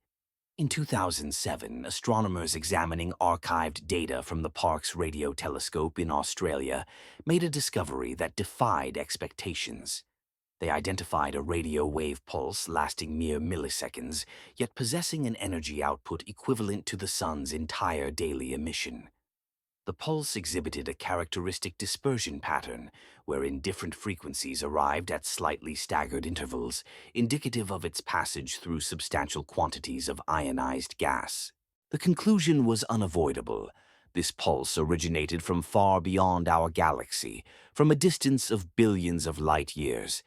They termed it a fast radio burst, or FRB. Initially, it appeared to be an anomaly, a singular detection that could be attributed to instrumental error or terrestrial interference. However, subsequent observations revealed more instances, dozens, then hundreds. Some repeated, while most did not. Their origins remained shrouded in mystery. Magnetars, hyperdense neutron stars with exceptionally powerful magnetic fields, emerged as a leading candidate. Collisions between black holes presented another possibility, and inevitably, some proposed an artificial source, signals from extraterrestrial civilizations, pulses intended for interstellar communication, evidence that humanity is not alone. The hypothesis of artificial origin is largely dismissed by the scientific community as speculative. Naturalistic explanations appear sufficient to account for the observed characteristics. Yet, here's the critical point. We do not definitively know their cause. Every proposed naturalistic model faces challenges. Each attempt to explain the diverse range of observed properties necessitates specific circumstances or precise fine-tuning. The enigma endures, and enigmas have a propensity to fuel speculation. Fast forward to 2025. The detection of FRBs has become routine. Observatories globally are equipped with instruments dedicated to their discovery and characterization. The catalog now comprises thousands of events, and some of these exhibit genuinely peculiar attributes. Repeating bursts displaying periodicity suggest an origin from a rotating celestial body. Bursts with intricate subpulse structures hint at multiple emission zones. Bursts that cluster in time, appearing in groups separated by months of silence. Now, envision this scenario. On the 15th of December 2025, coinciding with 3I Atlas's alignment with Earth, radio telescopes register a fast radio burst. The timing might appear coincidental, given that FRBs are detected frequently worldwide on any given day. Thus, encountering one on the 15th of December might not seem remarkable. This is unless the FRB possesses unusual properties. For instance, if its dispersion measure, a parameter indicating its travel distance, suggests an origin inconsistent with a distant extragalactic source, or if its arrival direction, when triangulated by multiple observatories, points unnervingly close to the sky position of 3I Atlas. Such a confluence would be significantly harder to dismiss as mere coincidence. The probability of a random FRB originating from the direction of 3I Atlas precisely at the moment of alignment would be exceedingly low, though not impossible, yet sufficiently small to warrant scrutiny. Furthermore, if the FRB exhibited other peculiar features, such as repeating with a pattern indicative of intelligence, the level of scrutiny would intensify considerably. Let me clarify the probabilistic aspect. The celestial sphere encompasses approximately 41,000 square degrees. If FRBs occur uniformly across the sky at a rate of a few per day, the probability of detecting one from any specific square degree region on any given day approximates 1 in 10,000. 3I Atlas occupies a minuscule fraction of a square degree. Therefore, the a priori probability of such a coincidence is genuinely infinitesimal. If it does occur, it necessitates an explanation. However, the situation becomes more complex. FRB detection is not uniformly distributed across the sky. Observatories have preferred pointing directions dictated by their observing schedules. And on the 15th of December, if both amateur and professional astronomers are focusing their attention on 3I Atlas due to the anticipation surrounding its alignment, radio telescopes might also be directed towards that celestial region. This would not be for the specific purpose of searching for FRBs, but rather to investigate potential radio emissions originating from the comet itself. When observing a particular patch of sky, the likelihood of detecting an FRB from that area increases simply because it is under observation. This inherent observational bias complicates the interpretation. Was the FRB genuinely associated with 3I Atlas? Or did we simply capture a random FRB because our instruments were pointed in that direction? Disentangling these possibilities requires meticulous statistical analysis and likely data from multiple observatories not focused on the comet. Another scenario warrants consideration. Suppose 3I Atlas itself emits a radio pulse. This would not be classified as a fast radio burst in the technical sense, as those are extragalactic in origin, but rather a transient radio signal, a burst of electromagnetic radiation triggered by an event within the comet's coma or tail. Plasma instabilities are known to generate radio waves. Lightning discharges within dusty cometary environments have been theorized, though never definitively observed. If such a discharge were to occur within 3I Atlas during its alignment, it could produce a detectable radio signal. This signal would be considerably weaker than an FRB owing to its proximity, originating from a nearby object rather than from billions of light years away. However, at a distance of 1.6 astronomical units, a moderately powerful emission could still be detectable by sensitive radio telescopes. This hypothetical signal would possess different characteristics compared to an FRB. It would exhibit little to no dispersion, as the radio waves would not have traversed intergalactic space. It might also encompass a broader frequency range, be less narrowly focused, and potentially have a longer duration. If radio astronomers detect such a signal on the 15th of December, it would represent a genuine discovery, providing evidence of a novel form of cometary activity, a mechanism for electromagnetic emission not currently accounted for in our existing models. The resulting scientific papers would be compelling, but it would not constitute evidence of intelligence or an artificial origin. It would simply represent a physical phenomenon that we were previously unaware comets could exhibit. The primary challenge lies in the fact that detecting radio emission from comets necessitates knowing precisely where and when to observe. The majority of radio telescopes are directed towards distant galaxies, quasars, and pulsars. Focusing them on a comet is an unusual undertaking, typically requiring a specific request, and telescope time is a precious commodity. Therefore, unless a compelling justification exists for observing 3I Atlas at radio wavelengths on the 15th of December, such an observation is unlikely to occur. However, this is where online speculation could prove beneficial. If a sufficient number of astronomers engage in discussions about the 15th of December, and if the alignment date gains widespread recognition within the scientific community, an individual might decide to direct a radio telescope towards the comet simply to explore the possibilities. This is the kind of endeavor a graduate student might undertake, utilizing a few hours of observing time on a smaller instrument to investigate for radio emission, either to rule it out or to potentially uncover something novel. The risk is low while the potential reward is substantial. Thus, an interesting feedback loop emerges. Speculation fuels observation, which generates data, which either validates or refutes the initial speculation. In the most favorable scenario, we gain new insights into cometary behavior. In the less favorable outcome, we acquire additional data that enhances our comprehension, even if it yields null results. In either case, the speculation holds value if it motivates tangible scientific inquiry, and perhaps therein lies the true significance of the 15th of December.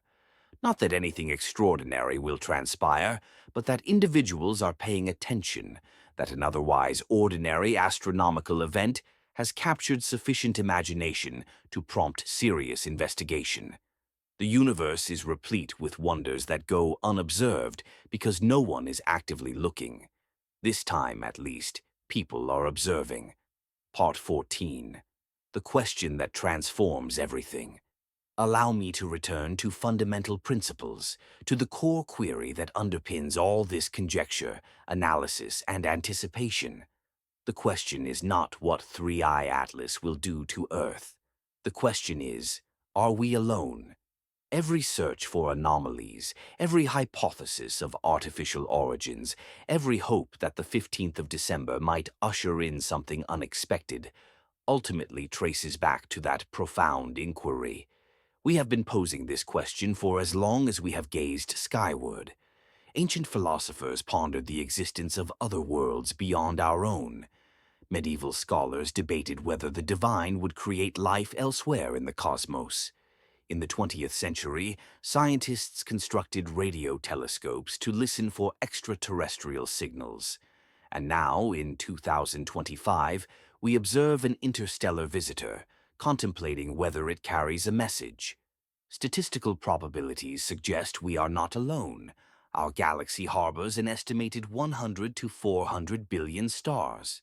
Recent exoplanet surveys indicate that the majority of stars are orbited by planets, potentially habitable worlds, planets situated within the temperature range conducive to liquid water, number in the billions, solely within the Milky Way.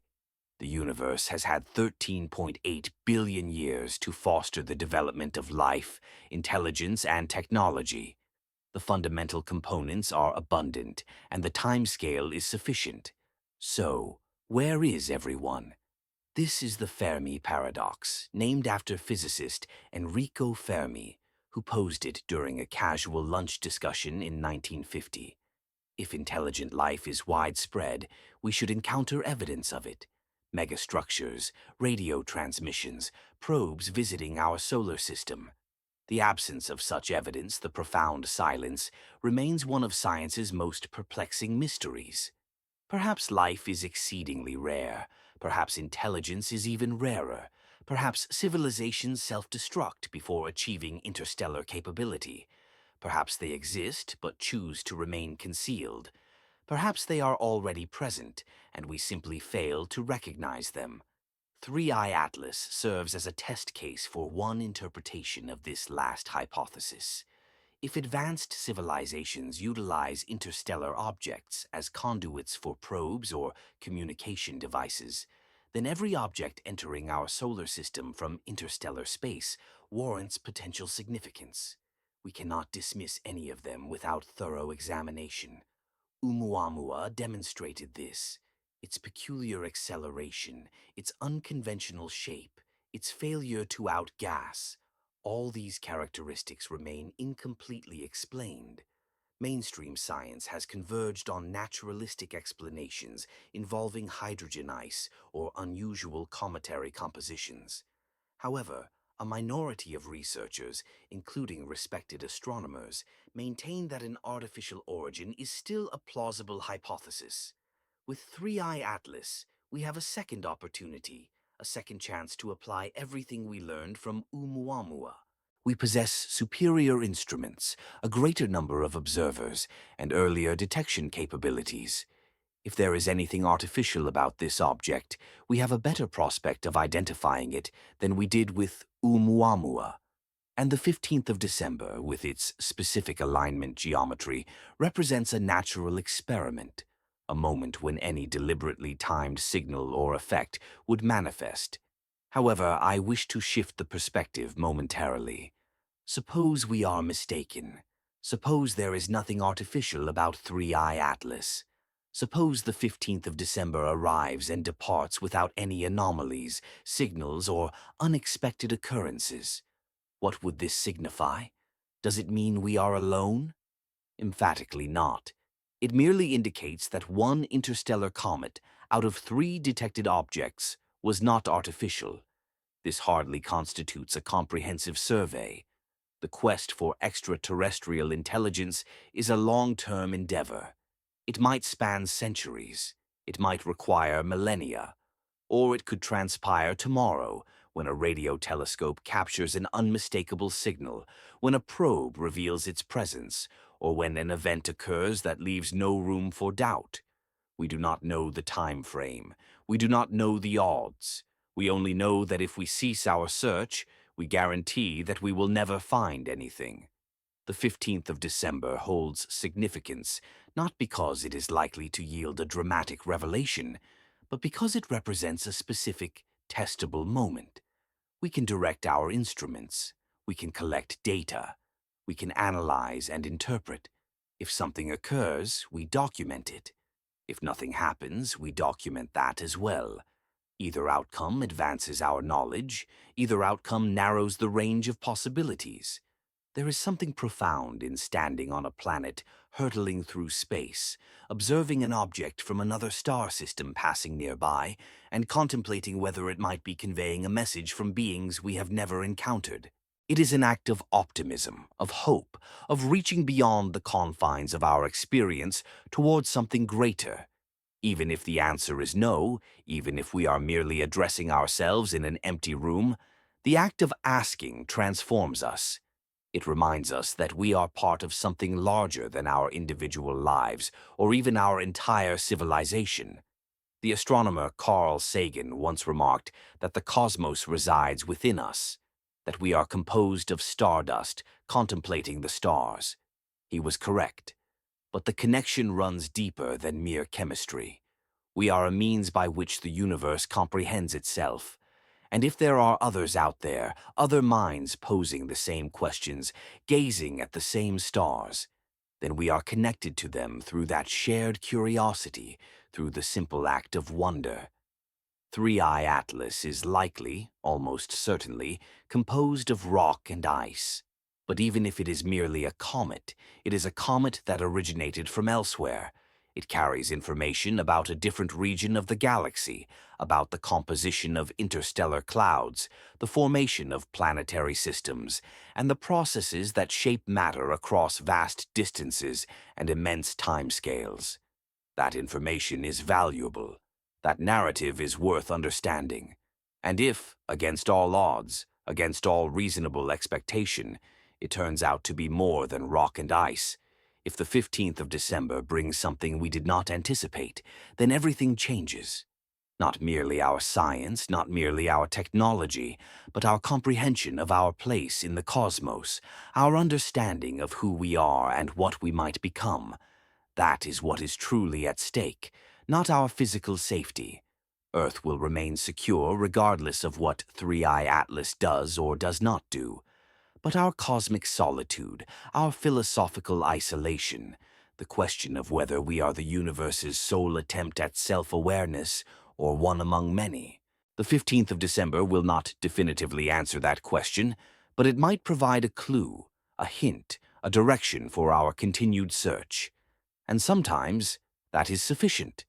Part 15. The Vigil. So, here we are. the days leading up to the 15th of December, 2025. Across the globe, telescopes are trained on a specific region of the sky where 3i Atlas traverses its hyperbolic trajectory. Amateur astronomers are meticulously checking their equipment, calibrating their cameras, and finalizing their observation plans. Professional observatories are conducting their routine surveys, which will capture the comet alongside thousands of other celestial objects. Space weather forecasters are diligently monitoring the sun for any signs of coronal mass ejections. Radio astronomers are intently listening to the cosmos for fast radio bursts and any anomalous signals. The majority of these individuals anticipate nothing out of the ordinary. They are engaged in scientific practice, collecting data, and adhering to established protocols. For them, the 15th of December is simply another date on the calendar, another night dedicated to observations. However, a subset of these individuals harbors a sense of contemplation. Some are observing with a slightly heightened level of attention, imbued with a measure of amplified hope, trepidation, or curiosity. They are wondering if this might be the night when something shifts. Allow me to guide you on what to observe if you wish to follow along. Firstly, space weather. The National Oceanic and Atmospheric Administration operates a space weather prediction center that furnishes real-time data on solar activity and geomagnetic conditions. Their website provides current auroral forecasts, solar wind parameters, and geomagnetic indices.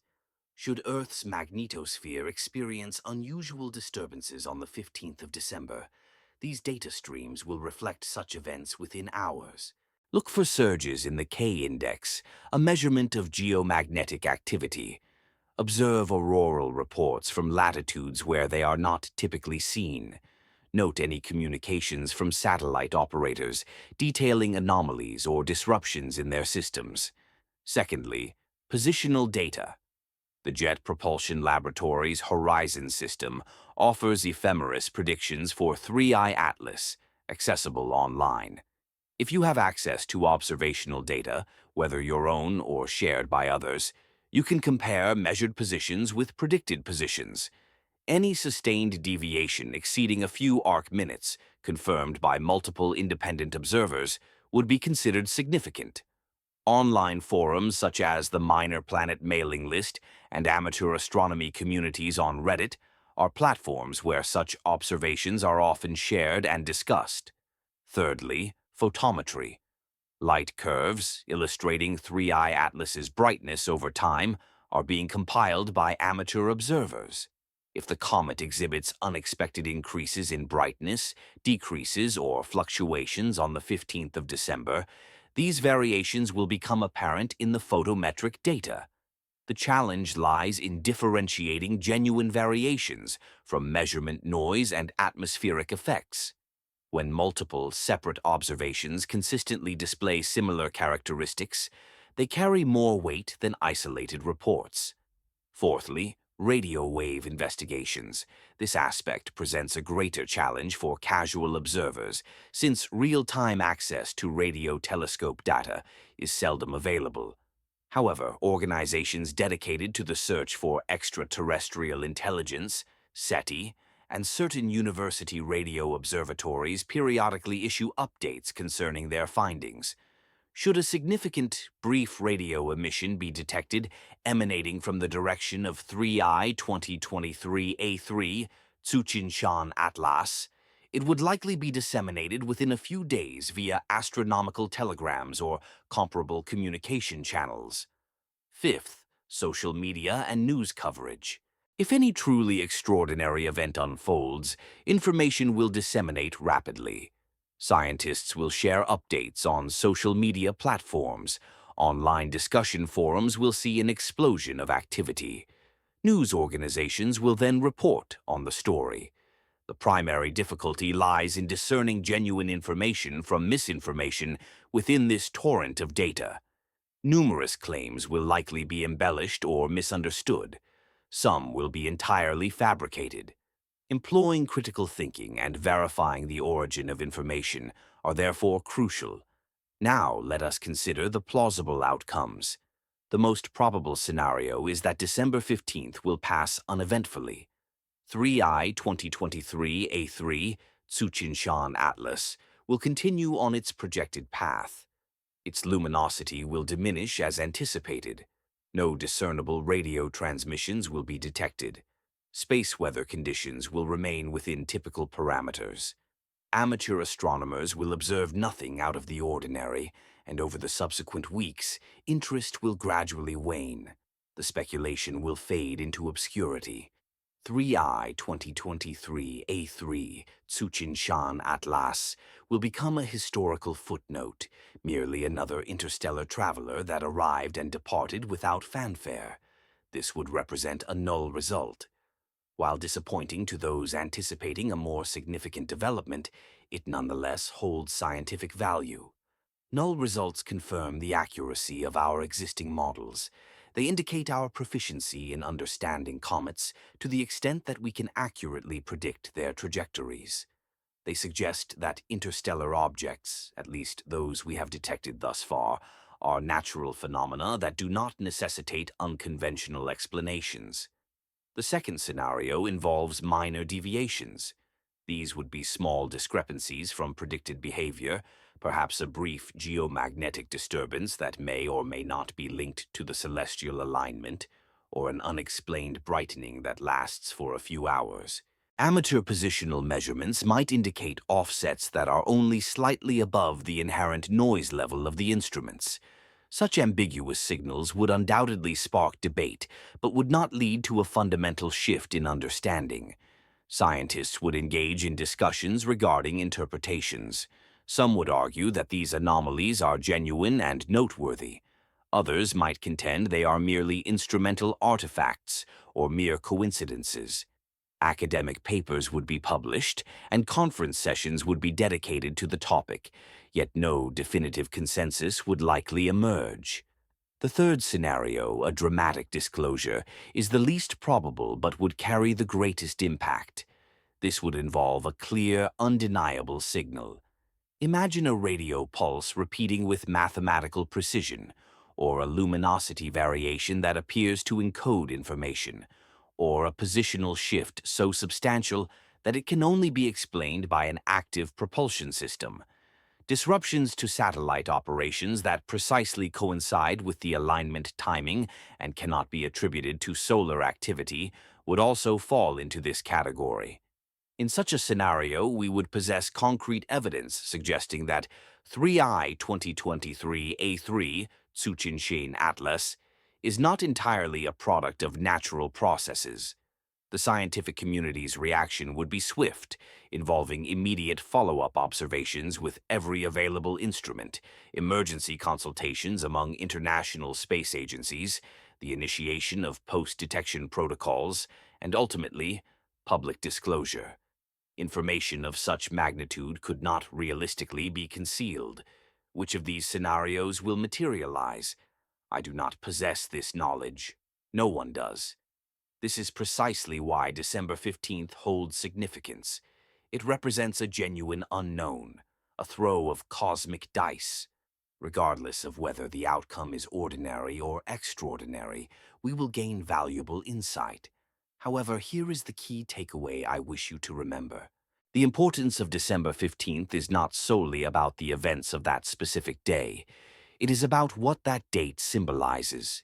It signifies a moment when humanity across the globe turns its collective gaze outward, observing an object originating from another star system, posing fundamental questions about its nature and origins. This shared focus, this communal curiosity, is a rare and invaluable phenomenon. On most days, most individuals are preoccupied with their immediate concerns, local issues, and personal lives, which is entirely natural and necessary. Yet, there are occasions when we must look beyond ourselves to remember that we are part of something vast, enigmatic, and wondrous. 3I 2023 A3 Tsuchinshan Atlas has provided us with a reason to look up. Whether it is simply a comet or something more profound, it has forged a tangible connection between us and the wider cosmos. It has served as a reminder that space is not an empty void, that celestial bodies traverse the vast distances between stars, and that our solar system is an integral part of a dynamic galactic neighborhood. Furthermore, it has prompted us to contemplate our solitude and to ponder whether other civilizations are likewise observing their own skies and harboring similar inquiries. These profound questions will not be answered on December 15th.